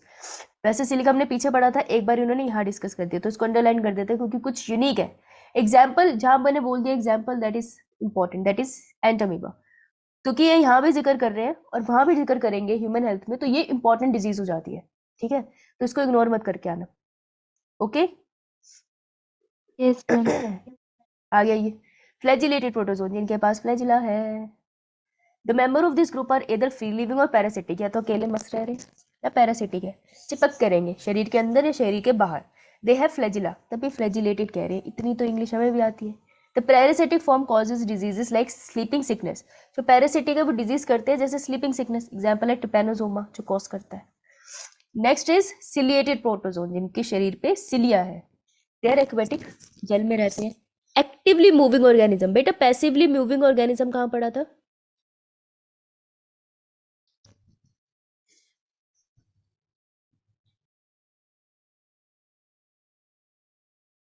Passively moving diatoms, diatoms में, है ना? अगर सोचोगे तो याद आएगा, अगर क्वेश्चन देखते ही सोच मतलब क्वेश्चन सुनते ही कॉपी का पेज पलटोगे तो दिख तो जाएगा लेकिन याद नहीं आएगा, उसका फायदा नहीं होगा। तो जब मैं क्वेश्चन पूछूं याद करने की कोशिश किया करो। इट इज फाइन अगर आंसर नहीं आता, लेकिन अब जब मैं बताऊंगी तो जल्दी याद हो जाएगा, राइट? तो दिमाग से सोचने की कोशिश किया करो। दैट इज द सबसे बड़ा ड्रॉबैक है इंटरनेट का, कि जो भी सवाल दिमाग में आता है हम गूगल कर लेते हैं, हम सोचते नहीं है। तुम्हारा दिमाग डेवलप नहीं हो रहा है, टाइपिंग स्किल्स डेवलप हो रही है, और टाइपिंग का बहुत ज्यादा यूज नहीं होगा जीवन में, राइट? तो जब भी क्वेश्चन पूछो सोचने की कोशिश किया करो, राइट? और ऑब्वियसली एकदम से कैसे आएगा, अभी तो पढ़ाया था, भगवान थोड़ी हो तुम। एक्टिवली मूविंग ऑर्गेनिज्म में सिलिएटेड प्रोटोजोन एनर्जी खींचते हैं because of the presence of thousands of cilia. They have a cavity gullet that open to the outside of the cell surface. तो क्या होता है कि इनकी बॉडी कुछ ऐसी सी होती है, ये इनकी बॉडी पे छोटी छोटी सिलिया है, यहाँ पे एक ओपनिंग है जिसको हम कहते हैं गलेट। खाने को यहाँ पर आना है, ठीक है? मान लो खाना यहाँ पर है, तो सिलिया क्या करते हैं, एक ही डायरेक्शन में मूव करेंगे और खाने को ना इस डायरेक्शन में मूव करा देंगे गलेट की तरफ। कहीं भी खाना होता है ना बॉडी के आसपास, मान लो यहाँ पर है, वो भी खाने को गलेट की तरफ लेकर आते हैं। तो सिलिया मदद करते हैं खाने को डायरेक्शन देने में ताकि वो अपनी लोकेशन पे पहुंच जाए, ठीक है? Clear? Yes ma'am. The coordinated movement of rows of cilia causes the water laden with food to be steered into the gullet. इसी लाइन को इंग्लिश में कठिन करके बोला गया है कि बहुत ही कोऑर्डिनेटेड तरीके से मूव करती है सिलिया की लाइनें, जो कॉज करती है पानी के आसपास पड़ा खाना घूम फिर के गलेट के पास आ जाए। क्लियर? एग्जाम्पल है paramecium. Now sporozoans, they include diverse organism that has infectious spore-like stage in their life cycle. अपने जीवन काल में स्पोरोजोन में हमेशा एक स्पोर लाइक स्टेज जरूर आएगी जब वो खुद एक स्पोर की तरह दिखेंगे। ये है नीट का क्वेश्चन, यहाँ से बनता है। बहुत यूनिक लाइन है ये बात समझ आई है ना? अगर मैं एक पैरासाइट हूँ, मैं अपनी लाइफ में डिफरेंट शेप में दिखाई दूंगी, डिफरेंट स्ट्रक्चर में दिखाई दूंगी, मे बी ह्यूमन बॉडी में डिफरेंट लोकेशन पे दिखूंगी, लेकिन मेरी लाइफ में एक स्टेज आएगी जब मैं एक स्पोर की तरह दिखूंगी। आउटर हार्ड कवरिंग होगी, अंदर जेनेटिक मटेरियल प्रोटेक्टिव है। तो वो जो स्पोर लाइक शेप स्टेज आती है ना मेरी लाइफ में, इसलिए मैं स्पोरोजोन के अंदर कंसिडर होती हूँ। तो वो सब लिविंग ऑर्गेनिज्म जिसकी लाइफ में एटलीस्ट एक बार स्पोर लाइक स्टेज आएगी और जो प्रोटोजोन में बिलीव करते हैं, मतलब प्रोटोजोन के अंदर आते हैं, उन्हें स्पोरोजोन्स कहते हैं। बात समझ आई? Yes ma'am. ये मैम। अब इसमें से जो बहुत नोटोरियस है, नोटोरियस मतलब शैतान, मस्तीखोर, प्लाज्मोडियम है, मलेरिया पैरासाइट, डेंगू नहीं है भाई, मलेरिया है। Which causes malaria, a disease which is a staggering effect on human population, या ह्यूमन पॉपुलेशन डिक्लाइन कर देती है। क्लियर सबको? ये मैम प्रोटिस्टा खत्म होता है इसके साथ। बहुत ज्यादा डिफिकल्ट था क्या? No ma'am. ऑनेस्टली अपने आप से पूछना, मतलब ऐसा नहीं है अपना पढ़ा के फीडबैक नहीं ले रही मैं वो वाली एज चली गई मेरी। बहुत ज़्यादा डिफिकल्ट था क्या? बस इसके वर्ड्स तुमको समझने थे कुछ कुछ बीच बीच में से।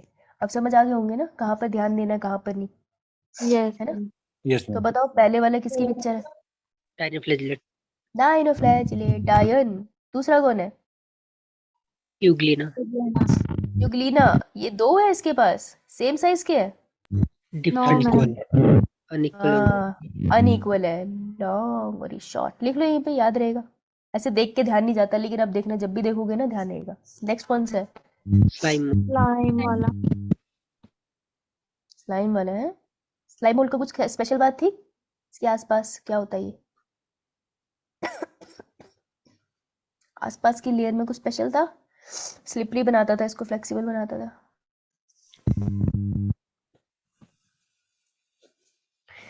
नहीं? अच्छा, तो याद करना आएगा। पैरामीशियम। ओहो, डन। पंजाय पढ़ा दो। Yes ma'am. ब्रेक चाहिए तो बता देना। पढ़ाऊं क्या? No ma'am. Yes ma'am. हाथ खड़ा कर देना जिसको फंगस पढ़ना है, हाथ खड़ा कर दो प्लीज।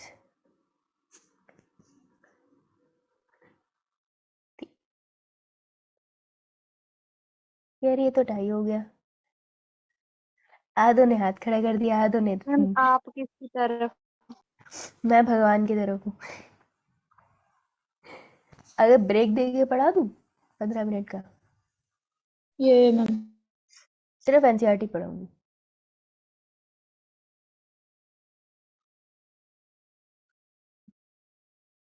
ये क्या है, ये क्या, इसको क्या समझते हैं हम?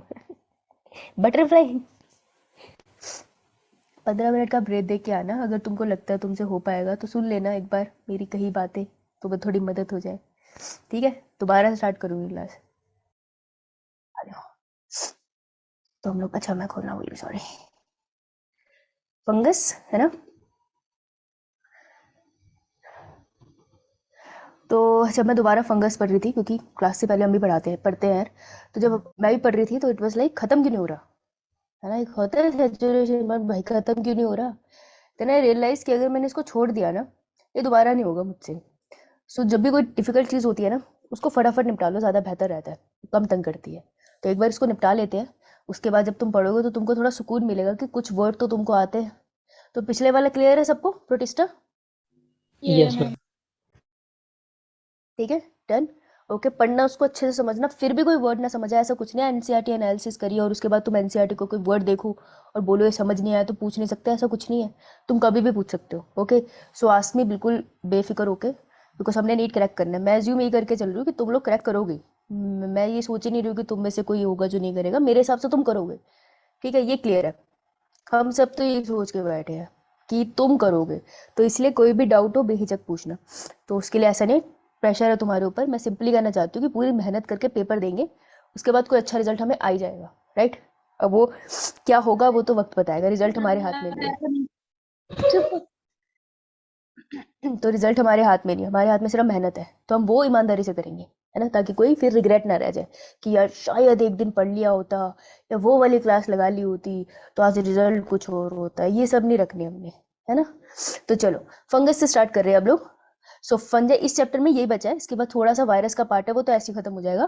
देन कल की क्लास में हम असर्शन रीजन करेंगे इसके, ठीक है। डन है सबको, पता है ना क्या चल रहा है अब?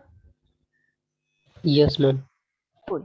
Now, fungus constitute a unique kingdom of heterotrophic organism. सबसे इंपॉर्टेंट लाइन जिससे पहला क्वेश्चन बनता है कि यहाँ पर कैसे ऑर्गेनिज्म है, सारे के सारे हेटरोट्रॉफिक है, कोई भी खाना नहीं बनाएगा। सो नो फोटोसिंथेसिस, सिंपली लिख लो नो फोटोसिंथेसिस। मशरूम को देख के, क्योंकि हम उसको सब्जी की तरह खाते हैं, तो कंफ्यूजेस, इंडियंस को स्पेशली कंफ्यूज करता है भाई, फोटोसिंथेसिस कहीं करता हो नहीं करता, याद रखना। फंजाई मशरूम में इसी में आते हैं। दे show great diversity in morphology and habitat.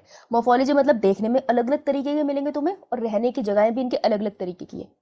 You must have seen fungus in a moist bread और अ रोटन फ्रूट। कोई ब्रेड खराब सी हो रही है, उसके ऊपर फंगस लग जाती है। The common mushroom you eat and टूट स्टूल, उसकी पोटी, टोट की पोटी, और ऑल्सो फंगस, ये सब कुछ फंजाई है। White spots seen on mustard leave are due to parasitic fungus, मतलब ये पैरासिटिक भी होते हैं नेचर में। Some unicellular fungus, now this is an question, very important one. सब नहीं, यहाँ से करो। Unicellular fungus is yeast. Yeast बेटा, यीस्ट क्या होता है बेसिकली? यीस्ट एक बड़ा ग्रुप है। आवाज आ रही है ना सबको? Yes ma'am. So yeast is a big group, उसी के अंदर बहुत सारे एग्जाम्पल आते हैं जो तुम पढ़ते हो ना, एग्जाम्पल वो तुम बार बार एक ही पढ़ते हो, कौन सा? सैक्रोमाइसी सैक्रोमाइसिस सर्विसिया। सर्विसी, इसी को हम बियर्स ब्रूअर्स वो भी कहते हैं, ब्रूयर्स क्या यीस्ट। बोलता, हाँ, और क्या बुलाते हैं हम इसको, ब्रेड बनाने का काम भी आता है ना, बेकर्स यीस्ट। तो this is the only one which is unicellular fungus, बाकी के सारे मल्टी सेलुलर है। कैसे बता? तुमको वो चार्ट याद है जो किया था हमने, एनसीईआरटी वाला? Yes ma'am. यार ये ऊपर नीचे हो क्यों नहीं रहा। जब हमने यहाँ किया था तो देखो हमने पढ़ा था कि जो फंगस होते हैं यूक्रियोटिक होते हैं, ठीक है, और ये कैसे होते हैं, मल्टी सेलुलर, है ना। लेकिन इसमें एक एक्सेप्शन है, तो मैं चार्ट में एक्सेप्शन लिख सकती हूँ वहीं पे। क्या है हमारे पास एक्सेप्शन? वही लिख ले, काम आएगा। Okay, done.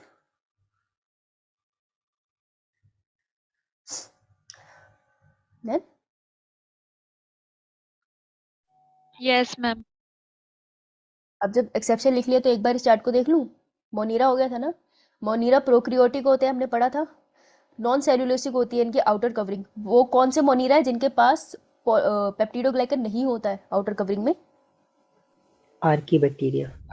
हाँ, न्यूक्लियर मेम्ब्रेन एब्सेंट होती है क्योंकि ये प्रोक्रियोटिक है। बॉडी ऑर्गेनाइजेशन एक ही सेल से बने हैं। ऑटोट्रॉफिक भी है, कीमोसिंथेटिक भी है, फोटोसिंथेटिक भी है। हेटरोट्रॉफिक भी है, डेड पे भी फीड करते हैं, लिविंग पे भी फीड करते हैं। ये तो हो गया हमारा। प्रोटिस्टा भी पढ़ा था, यूक्रियोटिक होता है और सिंगल सेल का होता है। इनमें किसी किसी में सेल वॉल होती है, किसी में नहीं। सिलिका वाली किसमें थी? Cry वाले। डायटम। हाँ, क्राइसोफाइटा में डायटम। ठीक है। ओके, प्रोटीनेशियस वाली किसमें थी? सेल वॉल की जगह जो प्रोटीनेशियस लेयर होती है, स्लिपरी बनाती है, उसे फ्लेक्सिबिलिटी देती है। यूग्लिना में पेलिकल। यूग्लिना में पेलिकल। अच्छा, ये ऑटोट्रॉफिक होते हैं, दैट इज फोटोसिंथेटिक। ठीक है, कीमोसिंथेटिक नहीं पढ़ा हमने यहाँ पे। और ये हेटरोट्रॉफिक भी होते हैं, दूसरों पे भी तो फीड करते हैं ना। नाउ हम फंगस पे आए हैं। ओके, चलो फंगस पढ़ते हैं। ये चार्ट और क्लियर होता चला जाएगा जितना हम आगे बढ़ेंगे। ओके, यहाँ पे हम लोग some fungal causes a disease in plant and animal. ये डिजीज भी करते हैं बेटा, जहाँ पर एग्जांपल वहाँ वो इंपॉर्टेंट। जैसे wheat rust causing puccinia is an example. ठीक है, तो पुसीनिया इज अ फंगस जो वीट रस्ट कॉज करता है। तो कहीं लिख ले साइड में, इंपॉर्टेंट है, बीच में छोटी सी लाइन में दे दिया इसने। क्या है? फंगस है, करता है क्या है? Wheat rot. कैसे याद रहेगा? पिक्चर देख लियो एक, क्लास के बाद याद हो जाएगा। Some are the sources of antibiotic. किसी किसी से एंटीबायोटिक मिलती है, जैसे कि पेनिसिलिन किसने ढूंढी थी? ये Alexander Fleming. किसने ढूंढी थी ये? Alexander. हाँ, अलेक्जेंडर फ्लेमिंग, राइट। तो ये आपको एंटीबायोटिक भी देते हैं। उसके अलावा फंगाई कॉस्मोपॉलिटन। कॉस्मोपॉलिटन मतलब हर जगह पाए जाएंगे। हाँ, ये कॉस्मोपॉलिटन है, बेसिकली ग्लोबल, धरती में हर जगह मिलेंगे। And occur in air, water, soil, animal and plant, हर जगह मिल रहे हैं ये। ठीक है, they prefer to grow in warm and humid places. ये इंपॉर्टेंट लाइन है। ये पसंद क्या करते हैं? ये इनको गर्मी पसंद है और इनको ह्यूमिड प्लेसेस पसंद है। ये बात मुझे कैसे याद रहेगी? कहा था ना, जहाँ पे गर्मी थोड़ी ज्यादा होगी और जहाँ पे थोड़ा सा मॉइस्चर होगा, जैसे ग्रोइन रीजन, वहाँ पे थोड़ा स्वेट जल्दी आता है और वहाँ पे थोड़ी वार्म टेम्परेचर रहता है, तो ये वहाँ ग्रो करते हैं। तो this is an important line, पूछी जा सकती है। Have you ever wonder why we keep food in the refrigerator? हाँ, क्योंकि हम उसको बैक्टीरियल और फंगल इन्फेक्शन से बचाना चाहते हैं, क्योंकि ये कहीं ना कहीं घूम रहे होते हैं, उनके स्पोर आके उन पे बैठ जाते हैं और ग्रो कर जाते हैं। No, some of the exception of with the exception of yeast which is unicellular, fungi are filamentous. Actually यहाँ लिखना चाहिए था फंगाई आर मल्टीसेलुलर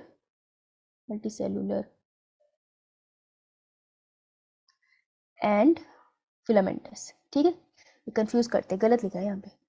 ओके, तो इस लाइन को अंडरलाइन कर लेना। वैसे हमने ऊपर लिख लिया, बट स्टिल कि बाकी सारे मल्टी सेलुलर है, लेकिन ये वाले हमारे कैसे है? जो यीस्ट है वो हमारे यूनिसेलुलर है। Their body consist of long cylinder like thread like structure called hyphae. अब इनका जो शरीर होता है, अपना हाथ देखो, दिस इज फंगस। ठीक है, तो ये फंगस है तुम्हारा हाथ। अब इससे तुम्हें फिलामेंट जैसी ये उंगलियां निकलती हुई दिखाई दे रही है? अपने हाथ में देखो भाई, दिख रही है? Yes ma'am. इसको एक फिंगर को मैं बोलूंगी हाइफी। ठीक है, एक फिंगर को मैं हाइफी बोलूंगी। सारे फिंगर एक साथ रख लूं तो मैं क्या बोलूंगी इसको? माइसिलियम। ठीक है, तो माइसिलियम बड़ी टर्म है, हाइफी छोटी टर्म है। ये बात समझ आई? Yes ma'am. देख, ये फंगस की बॉडी है, यहां से ऐसे फिंगर लेग प्रोजेक्शन निकल रही है। एक finger leg projection is hyphae, पर ये तो बहुत सारी निकल रही है, बहुत सारी उंगलियां मेरे हाथों में। तो सारों को कोलैबोरेटिव में क्या बोलूंगी? माइसिलियम। तो इस वर्ड का फर्क समझना, माइसिलियम बड़ी टर्म है, हाइफी छोटी टर्म है। क्लियर? माइसिलियम बड़ी Yes. टर्म है, mycelium is group of hyphae, group of hyphae. Clear? Yes ma'am clear. Clear है सबको? Yeah, ठीक ma'am. है, now some hyphae are continuous tube filled with multinucleated cytoplasm. These are called syncytic hyphae. Other जो होती है cross walls in their hyphae, दूसरी वाली सिनोसिटिक नहीं है। ये क्या कह रहे हैं? अब हाथ देख, हाथ में ये लाइनें दिख रही है फिंगर्स में, तो एक उंगली को मैं क्या बोलूंगी? माइसिलियम या हाइफी? हाइफी। हाइफी में अगर ये जो है मान ली साइट ये बिल्कुल बीच में प्लाज्मा मेम्ब्रेन आ गई, ठीक है, तो यहाँ पर एक न्यूक्लियस बना, फिर एक और न्यूक्लियस बना, फिर एक और न्यूक्लियस बना, तो देख सकते हैं कि एक ही हाइफी में 3 डिफरेंट कंपार्टमेंट बन गए यस मैम। और एक न्यूक्लियस दूसरे न्यूक्लियस से अलग पड़ा है।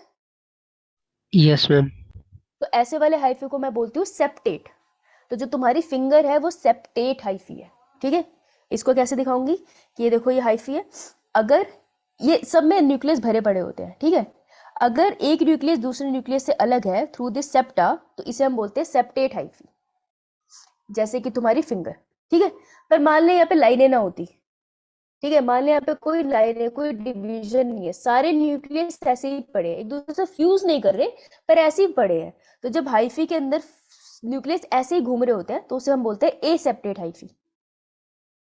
ये क्लियर हुआ? Yes ma'am. तो सेप्टा मतलब एक क्रॉस वॉल जैसी है, जहां पर वो एब्सेंट है वहां पे ए सेपरेट, ए का मतलब एब्सेंट होता है ना, कैपिटल ए। अब इसी बात को देख, इन्होंने यहाँ क्या लिखा है, इन्होंने नया वर्ड ऐड करा है, अ नेटवर्क ऑफ हाइफी, सॉरी हाँ ये एक लाइन तो ये बनती है नीट के पर्सपेक्टिव से, a network of hyphae is known as mycelium, ठीक है। A hyphae is continuous tube filled with multi nucleated cytoplasm, इसको हम बोलते हैं सिनोसिटिक हाइफी। तो ये कह रहे हैं ए सेपरेट हाइफी को मैं एक और नाम से बुलाऊंगी, दैट इज सिनोसिटिक। सिनोसिटिक का क्या मतलब है? एक सेल विथ मल्टी न्यूक्लियस, हाँ एक सेल विथ बहुत सारे न्यूक्लियस, राइट। क्लियर है ये सबको? ये मैम। इसकी टर्मिनोलॉजी इंपॉर्टेंट है, वो तंग करती है इसलिए, ठीक है। अदर है जिसके पास क्रॉस वॉल्स नहीं है, जिसके पास क्रॉस वॉल है उसे हाइफी कहते हैं simply. Now the cell wall of fungi are composed of chitin and polysaccharide. ये वाली लाइन तो हमने उस डब्बे में भी पढ़ी थी ना, कि काइटिन से बनी होती है, पॉलीसेकेराइड भी होती है उसमें कुछ ना कुछ, ठीक है।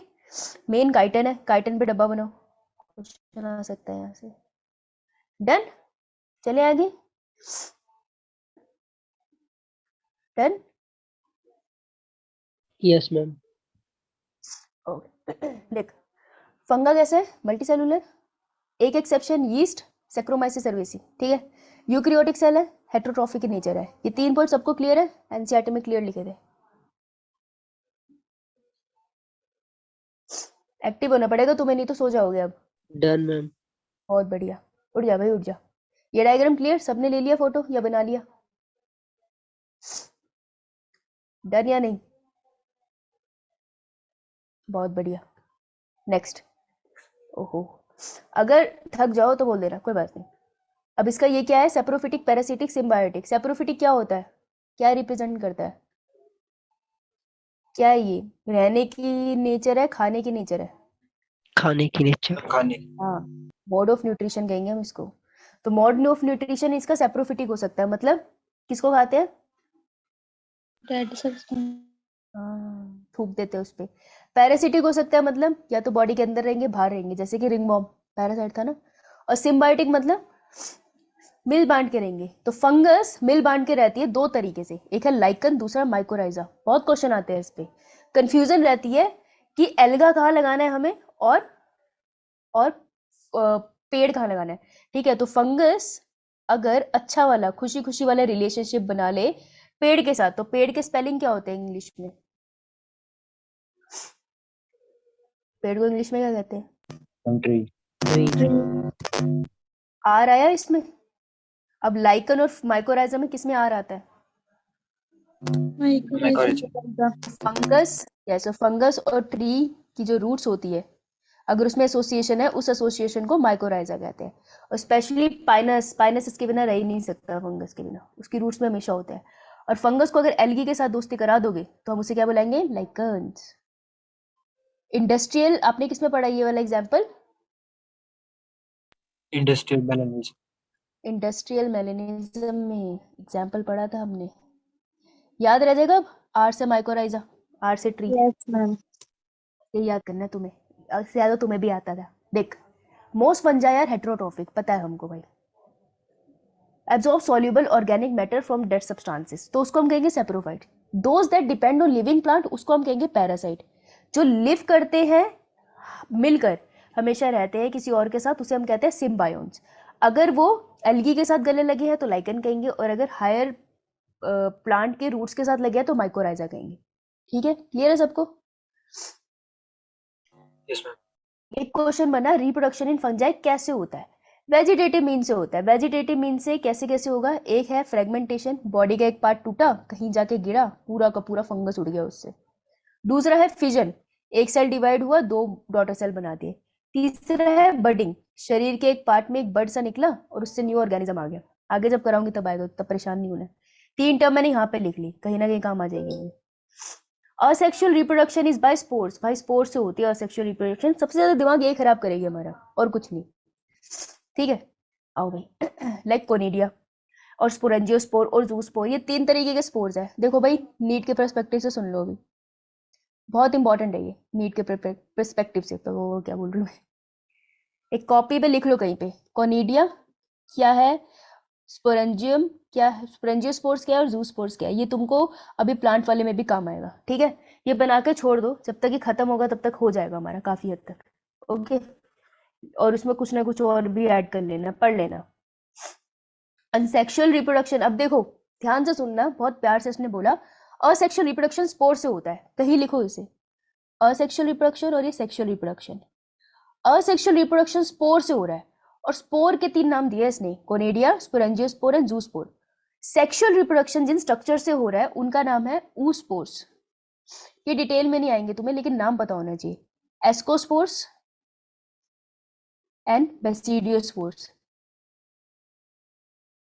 देखो स्पोर तो इसमें भी लगा है ना, तो ये कंफ्यूजन हो सकता है क्वेश्चन में, which of the following is a sexual spore और which of the following is a asexual spore. अब कंफ्यूज करेंगे, तो याद रखना किसके साथ कौन सी टर्म बनी है, नहीं तो परेशान हो सकते हो तुम।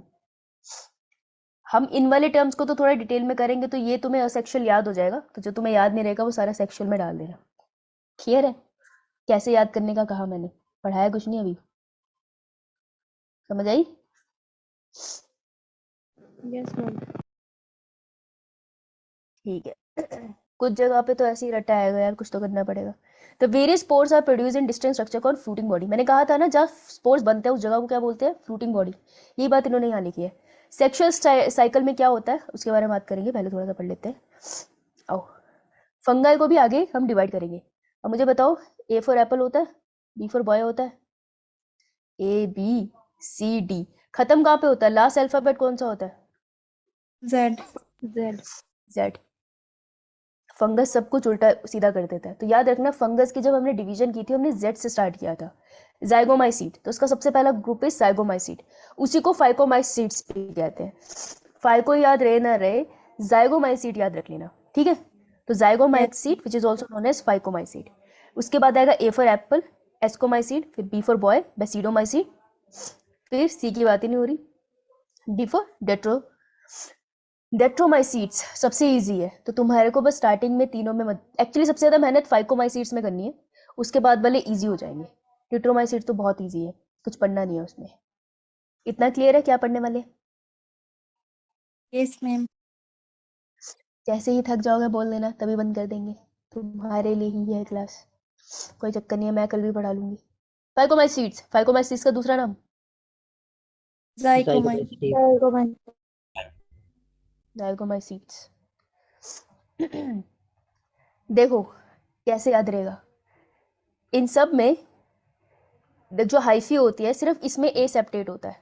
ए सेप्टेट मतलब तुम्हारी फिंगर जैसा नहीं दिखता, बाकी सब में सेप्टेट है। सबसे पहले नीट का क्वेश्चन ये है, तुम्हें ऐसे नहीं पूछेंगे बेसिडोमाइसीट, वो तुम्हें एग्जाम्पल देके पूछेंगे।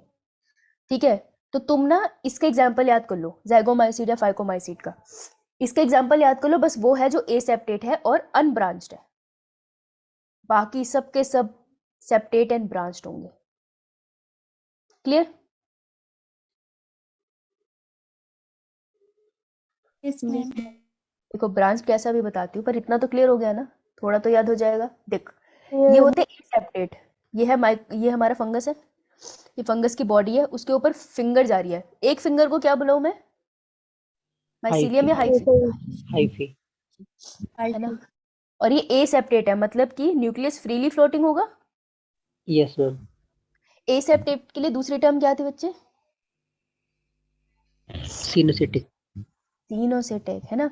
अब देख मेन बॉडी कैसे होगी फंगस की, हमेशा N, this is something you need to remember, main body always N. तो ये पूरी बॉडी एन है, हर न्यूक्लियस एन है, ठीक है। यानी कि अगर ये एन है तो इसमें कभी मियोसिस नहीं होगी मेन बॉडी में, ठीक है। अब देखो इसी के अंदर एक स्ट्रक्चर बनेगा जिसको हम बुलाएंगे sporangium. Sporangium is a place जहां पर स्पोर फॉर्म होगा। पहले मैंने क्या बोला था, स्पोर कहाँ फॉर्म होता है, कौन सी जगह पे? Fruiting body. फ्रूटिंग बॉडी में, ठीक है। अब यहाँ पे स्पेशल वर्ड ले रहा है कि फ्रूटिंग बॉडी में भी एक जगह है जहाँ पे स्पोर फॉर्म हो रहा है जिसे स्पोरेंजियम कहेंगे, प्लेस वेयर फॉर्म स्पोर्स। इतना समझ आया? Yes, ma'am. ठीक है।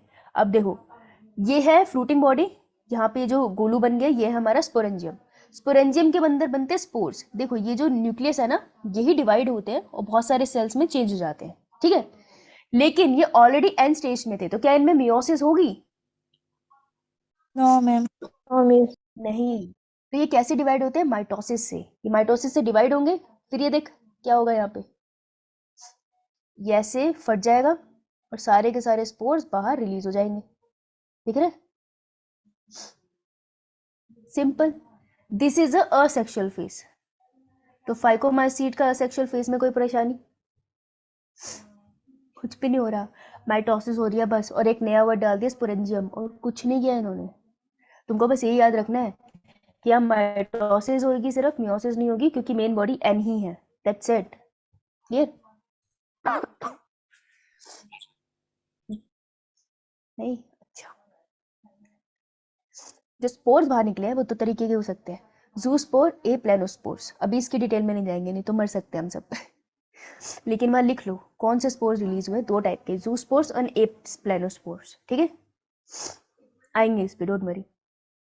नेक्स्ट पे आओ। सेक्सुअल फेज बता दूं फाइकोमाइसीट का? Yes, ma'am. साइकोमाइसीट लव्स टू किस, ठीक है। हाँ चल रहा है ये।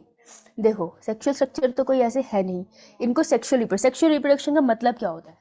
दो ऑपोजिट जेंडर के सेक्स आके उनके जो गैमेट्स आके फ्यूज करते हैं, उसका पर्पस क्या होता है कि दो डिफरेंट ऑर्गेनिज्म से जीन्स आए आपस में फ्यूज करे, यही पर्पस होता है ना सेक्सुअल रिप्रोडक्शन का, Yes, ma'am. करेक्ट?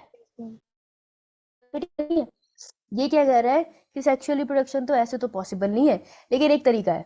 काम करते हैं, ये फंगस है, ये भी फंगस है, मेरी एक हाइफी इस फंगस की हाइफी इस फंगस की हाइफी के साथ पास आ जाए, और पास आके एक पॉइंट पे आके मिल जाए।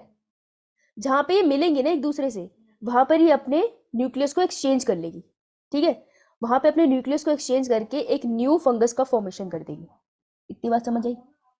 Yes, ma'am. अब इसी को, ये सिंपल था ना, इसको कॉम्प्लिकेटेड करेंगे हम, इसके अंदर हम और शब्द डालेंगे। बस यही है फंगस की और प्रोटिस्टा की प्रॉब्लम। प्रोसेस सिंपल है, बस वर्ड्स बहुत ज्यादा है उसके अंदर।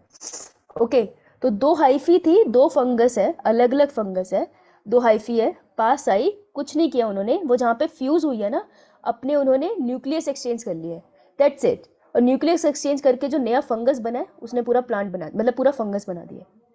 इसी को देखो कैसे लिखेंगे, ये एक फंगस है, ये दूसरा फंगस है, ये एक दूसरे के पास आए, ठीक है। अट्रैक्शन, अट्रैक्शन के बाद क्या हुआ, जहां पे ये फ्यूज हुए वहां पर आपको ये स्ट्रक्चर दिख रहा है, ये दिख रहा है, ये गुचू गुचू से स्ट्रक्चर Yes, ma'am. दिख रहा है। इसको हम क्या बोलेंगे, जाइगोस्पोरेंजियम।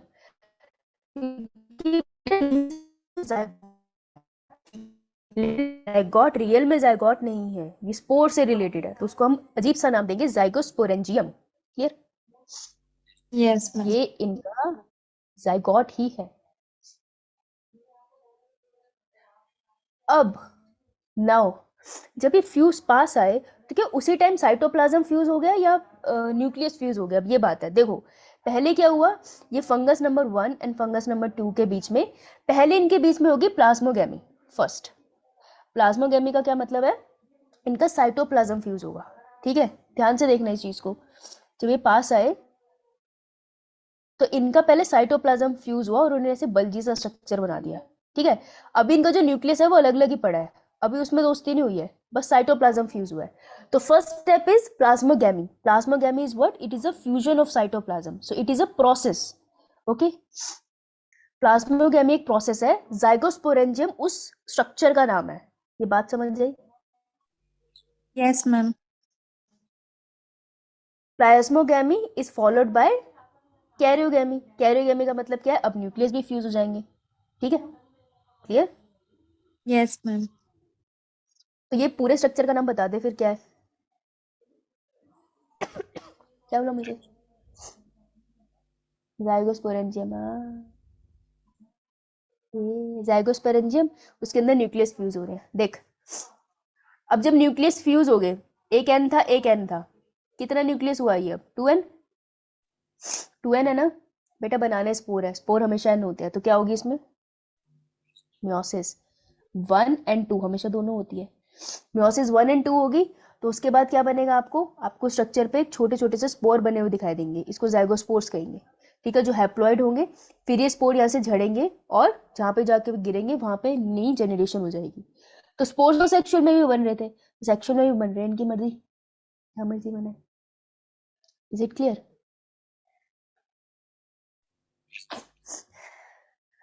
कुछ गलत बोला है? नहीं, कुछ गलत बोला है।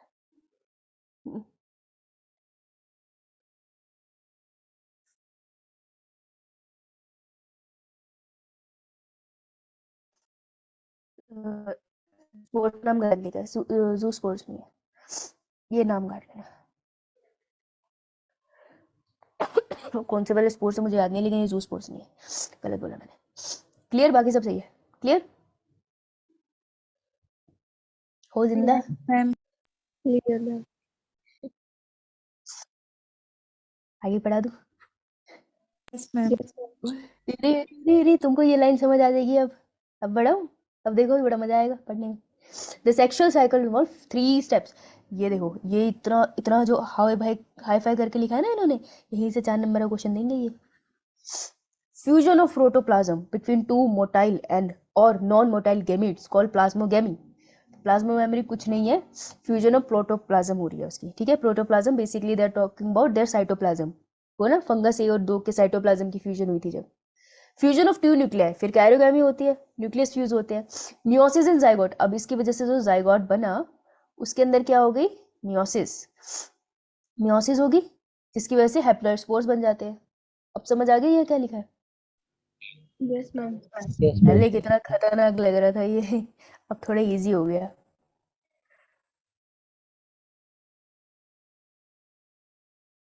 यही बात मैं तुमको इंग्लिश में पढ़ा दूं। यो मैम। देखो, when a fungus reproduce sexually, 2 haploid hyphae of compatible mating type।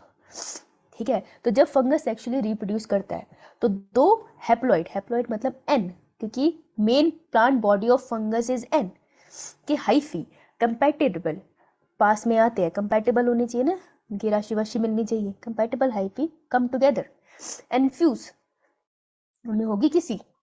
In some fungi, the fusion of 2 haploid cell immediately results in diploid cell। किसी में क्या होता है, उसी टाइम पे न्यूक्लियस भी फ्यूज कर जाता है। However, in other fungus like Ascomyces and Basidiomyces, जो आगे पढ़ेंगे, an intervened dikaryotic stage occur। अभी नहीं पढ़ा है ना मैंने ये, तो हम इसकी बात नहीं करेंगे, अभी आगे आएगा। इग्नोर करो इसको, ये इग्नोर अभी के लिए। अरे नहीं, तुम लिख मत देना भाई, तुम हमेशा इग्नोर करोगे। No.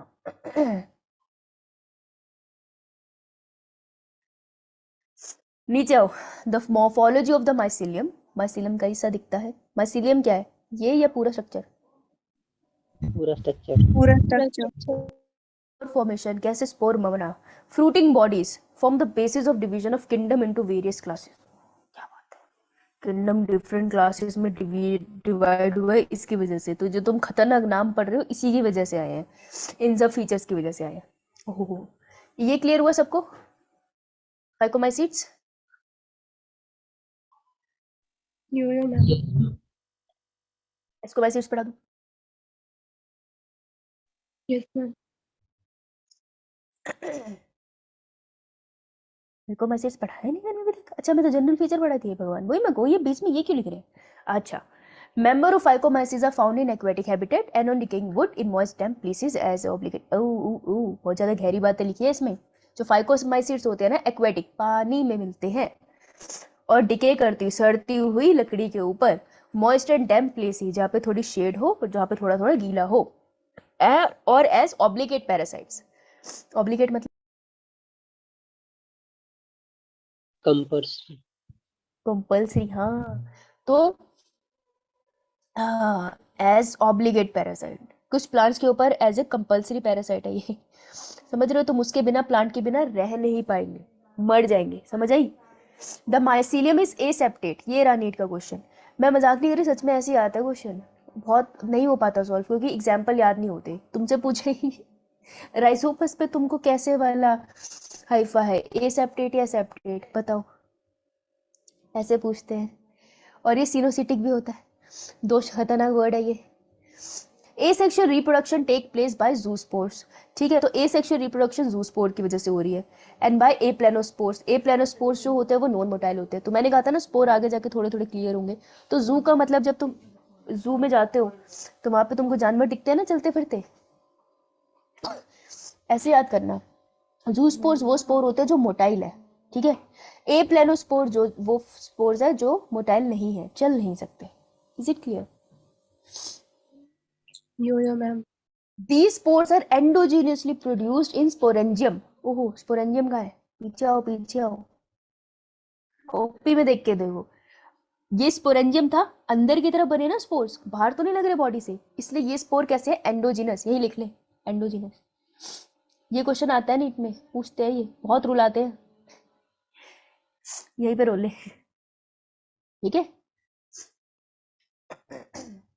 तो एंडोजीनस है ये, these spores are endogenously produced on sporangium, बहुत इंपॉर्टेंट लाइन है यार ये। A zygospore is formed by fusion of two gamete, दो गैमेट के फ्यूजन से जो बना था वो zygospore था। मैंने जूस्पोर लिखा था, जाइगोस्पोर लिखा था, मैं अब यहाँ कंफ्यूज हो गई, जाइगोस्पोर लिखा, अरे जाइगोस्पोर, ठीक है ठीक है ठीक है, मैं इसको जूस्पोर पढ़ रही थी, जाइगोस्पोर ही है। ध्यान से पढ़ भाई, ध्यान से पढ़, क्या हो गया, ये रहा। So a zygospore is form by fusion of two gametes, तो टू गैमेट से जो स्पोर बना था वो जाइगोस्पोर था, क्योंकि जाइगोट से याद रख सकते हो तुम, दो की फ्यूजन से ही बनेगा ना। These gamete are similar in morphology और डिसिमिलर, हो सकते हैं गैमेट एक जैसे दिखते हो, थोड़े अलग भी दिखते हो, ज्यादा परेशान नहीं होना। Isogamous, anisogamous and oogamous plant kingdom में अच्छे से पढ़ेंगे, तो यहाँ परेशान नहीं होंगे। परेशान कहाँ होंगे इसको याद करने में, ठीक है, क्योंकि क्वेश्चन इससे पूछेंगे, वो तुमसे कोई फीचर नहीं डायरेक्ट पूछेंगे, वो तुम्हें एग्जाम्पल देख के पूछेंगे, चल बता जम्मू रे बता कौन सा ये सेप्टेट है, सेप्टेट है। तो एक उसने बोला मकर, मकर संक्रांति, एक उसने बोला राइजोपस। अच्छा, अब ब्रेड मोल्ड मेंशन अर्लियर, ठीक है, ब्रेड मोल्ड है भाई, भूलना मत। एल्ब्यूगो, अब पैरासिटिक फंगस ऑन मस्टर्ड, ओहो मस्टर्ड लीड के ऊपर ये लगा था। कोई ट्रिक कैसे याद करने की, मार मार ही दिख रही है मुझे, फंगस पढ़ के जा रहा है, नीट वाले बहुत मारेंगे भाई साहब, उठाओ। क्लियर?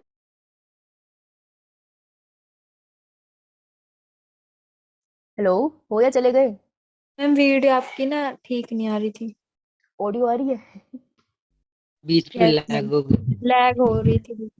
कहाँ से समझ आया, कहाँ तक सुना? मैं सुन सुन लिया तो था। सुन लिया था? Yes ma'am. अरे वाह, बहुत प्यारी बच्ची है तो है। अच्छा, ओके भाई, हो तुम लोग ना, स्क्रीन दिख रही है? Yes ma'am. चलो ठीक है, बहुत बढ़िया है। बता भाई, कहाँ गए बच्चे हमारे? अनीश, प्रोटिस्टा के बारे में तीन इंटरेस्टिंग बातें बता दे यूनिसेलुलर जरा। यूकैरियोट्स में प्रोटिस्टा में यूनिसेलुलर एंड यूकैरियोटिक होते हैं, बहुत बढ़िया बात है। प्रोटिस्टा में हमने जो डिवीजन करी थी, सबसे पहले वो जो रोते हुए आते थे, नाम क्या है उस ग्रुप का? क्राइसोफाइट्स। ठीक है, चुप हो जा गुरप्रीत। क्राइसोफाइट के बाद पार्टी में जो क्राइसोफाइट पार्टी में आते थे वो ऑटोट्रॉफिक थे या फिर हेटेरोट्रॉफिक थे? ऑटोट्रॉफिक थे। वो क्राइसोफाइट सी से स्टार्ट होता था, तो उसके दो मेंबर, दो एग्जांपल्स का नाम क्या था? डायटम्स और टेस्टमाइट। डायटम्स के बारे में खास दो बातें बता दे। चीप प्रोड्यूसर होते हैं ओशंस में, और मैम सिलिका की इसमें रिच सेल वॉल होती है। सेल वॉल सिलिका से बनी होती है, बहुत बढ़िया बात है। हेमराज, इसमें कुछ ऐड करेगा सिलिका वाली वॉल वाली बात में, कैसी होती है वो? भाग गया क्या? अच्छा तू है वो रोबोट की आवाज में बोल रहे जो तेरी आवाज नहीं आ रही भाई, कोई बात नहीं। तो ठीक है, सिलिका की वॉल से बनी होती है, सॉफ्ट केस होती है, एक दूसरे में एम्बेडेड होती है ना? अच्छा मैसेज करती है इसमें, इंडिस्ट्रक्टिबल सिलिका वॉल होती है, right, very good, okay. Desmids के बारे में एक बात बता दो, कलरफुल होते हैं कि नहीं, फोटोसिंथेटिक होते हैं कि नहीं, ये बता दो चलो। यस, ठीक है। क्राइसोवाइड्स के बारे में आते थे। क्राइसोवाइड जो ये वर्ड है पैसिव, फ्लोट पैसिवली, क्या मतलब है इसका? वाटर करंट की वजह से मूव करते हैं, खुद मूव नहीं करते। मूव नहीं करते। हाँ, खुद अपनी मूवमेंट को कंट्रोल नहीं कर सकते, वाटर करंट की वजह से मूव करते हैं, ठीक है, बहुत बढ़िया। रोने वाली के बाद पार्टी में कौन आया था जिसने एक शॉल और रखा था? And डायन ऑफ एलिचिलेट्स आए थे। डायन के पास 2 हंटर थे, क्या बोलते हैं हम उन्हें?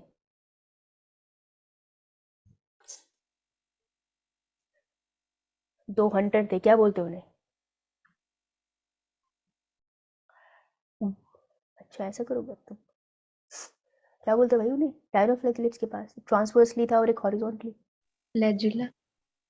फ्लैजिला, यस, ठीक है। और इनके पास खास बात की थी, ये भी फोटोसिंथेटिक थे, और इनकी सेल वॉल किससे बनी थी? सेलुलोज से। सेलुलोसिक सेल वॉल थी। और इसका एग्जाम्पल था गोनियोलिक्स। गोनियोलिक्स की खास बात क्या है? रेड टाइट फॉर्म करता है। Red type. हाँ, टॉक्सिन भी रिलीज करते हैं, ठीक है। उसके बाद आए थे euglenoid, just like my brother, what he do, what are mixotrophs? Sunlight की प्रेजेंस में फोटोसिंथेसिस करेंगे और एब्सेंस में मिक्सोट्रॉफ्स क्या है? जल्दी करो, revise. Yes, very good, very good, very good. Euglenoid के बारे में एक चीज और अच्छी, 2 चीजें अच्छी बता रहे। प्रोटीन की इन पे वॉल होती है। फ्लैजिला कैसे थे इसके? Equal unequal? Unequal two unequal flagella होता है। यस, वेरी गुड, शाबाश शाबाश शाबाश, बहुत बढ़िया। यूग्लिनोइड्स, शाबाश, बहुत बढ़िया। Slime mode, slimy moulds. Slime modes का जो स्ट्रक्चर होता है वो किसी डेड ट्विग के ऊपर फैलता चला जाता है, तो क्या वो सेल डिवीजन कर लेता है? साइटोकाइनेसिस करता है, कैरियोकाइनेसिस की वजह से फैल रहा है? कैरियोकाइनेसिस करता है। कैरियोकाइनेसिस। तो एक सेल जिसके अंदर बहुत सारे न्यूक्लियस है, सीरोसिटिक सी कंडीशन है, स्लाइम मोल्ड के उस सेल को हम क्या बुलाते हैं? प्लाज्मोडियम। प्लाज्मोडियम, बहुत बढ़िया, बहुत बढ़िया, शाबाश, वेरी गुड, वेरी गुड, बहुत अच्छे, बहुत अच्छे। हेटरोट्रॉफिक, हेटरोट्रॉफ्स होते हैं, गुड। प्रोटोजोन, पहले प्रोटोजोन जो अमीबा की तरफ चलते हैं, फिर दूसरे वाले जिनके पास फ्लैजिला है, फिर तीसरे जिनके पास सिलिया है, और फोर्थ जो स्पोरोजोन्स है, वेरी गुड, मैंने खुद को ही गुड बोला। एमीबॉइड, एमीबॉइड के बारे में कोई खास फीचर बताओ।